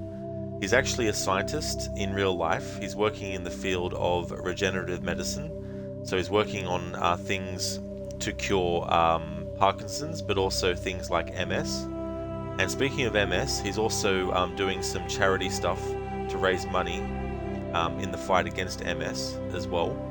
And he's a great streamer. He's very, very good with chat, has a great community over that way. And when he streams, he wears a hat, and he changes what hat he's wearing depending on what game as well. So a lot of fun stuff over at Ronnie's channel, so highly recommend. Thanks everyone for watching, and I'll be back in 2 hours with more Mass Effect.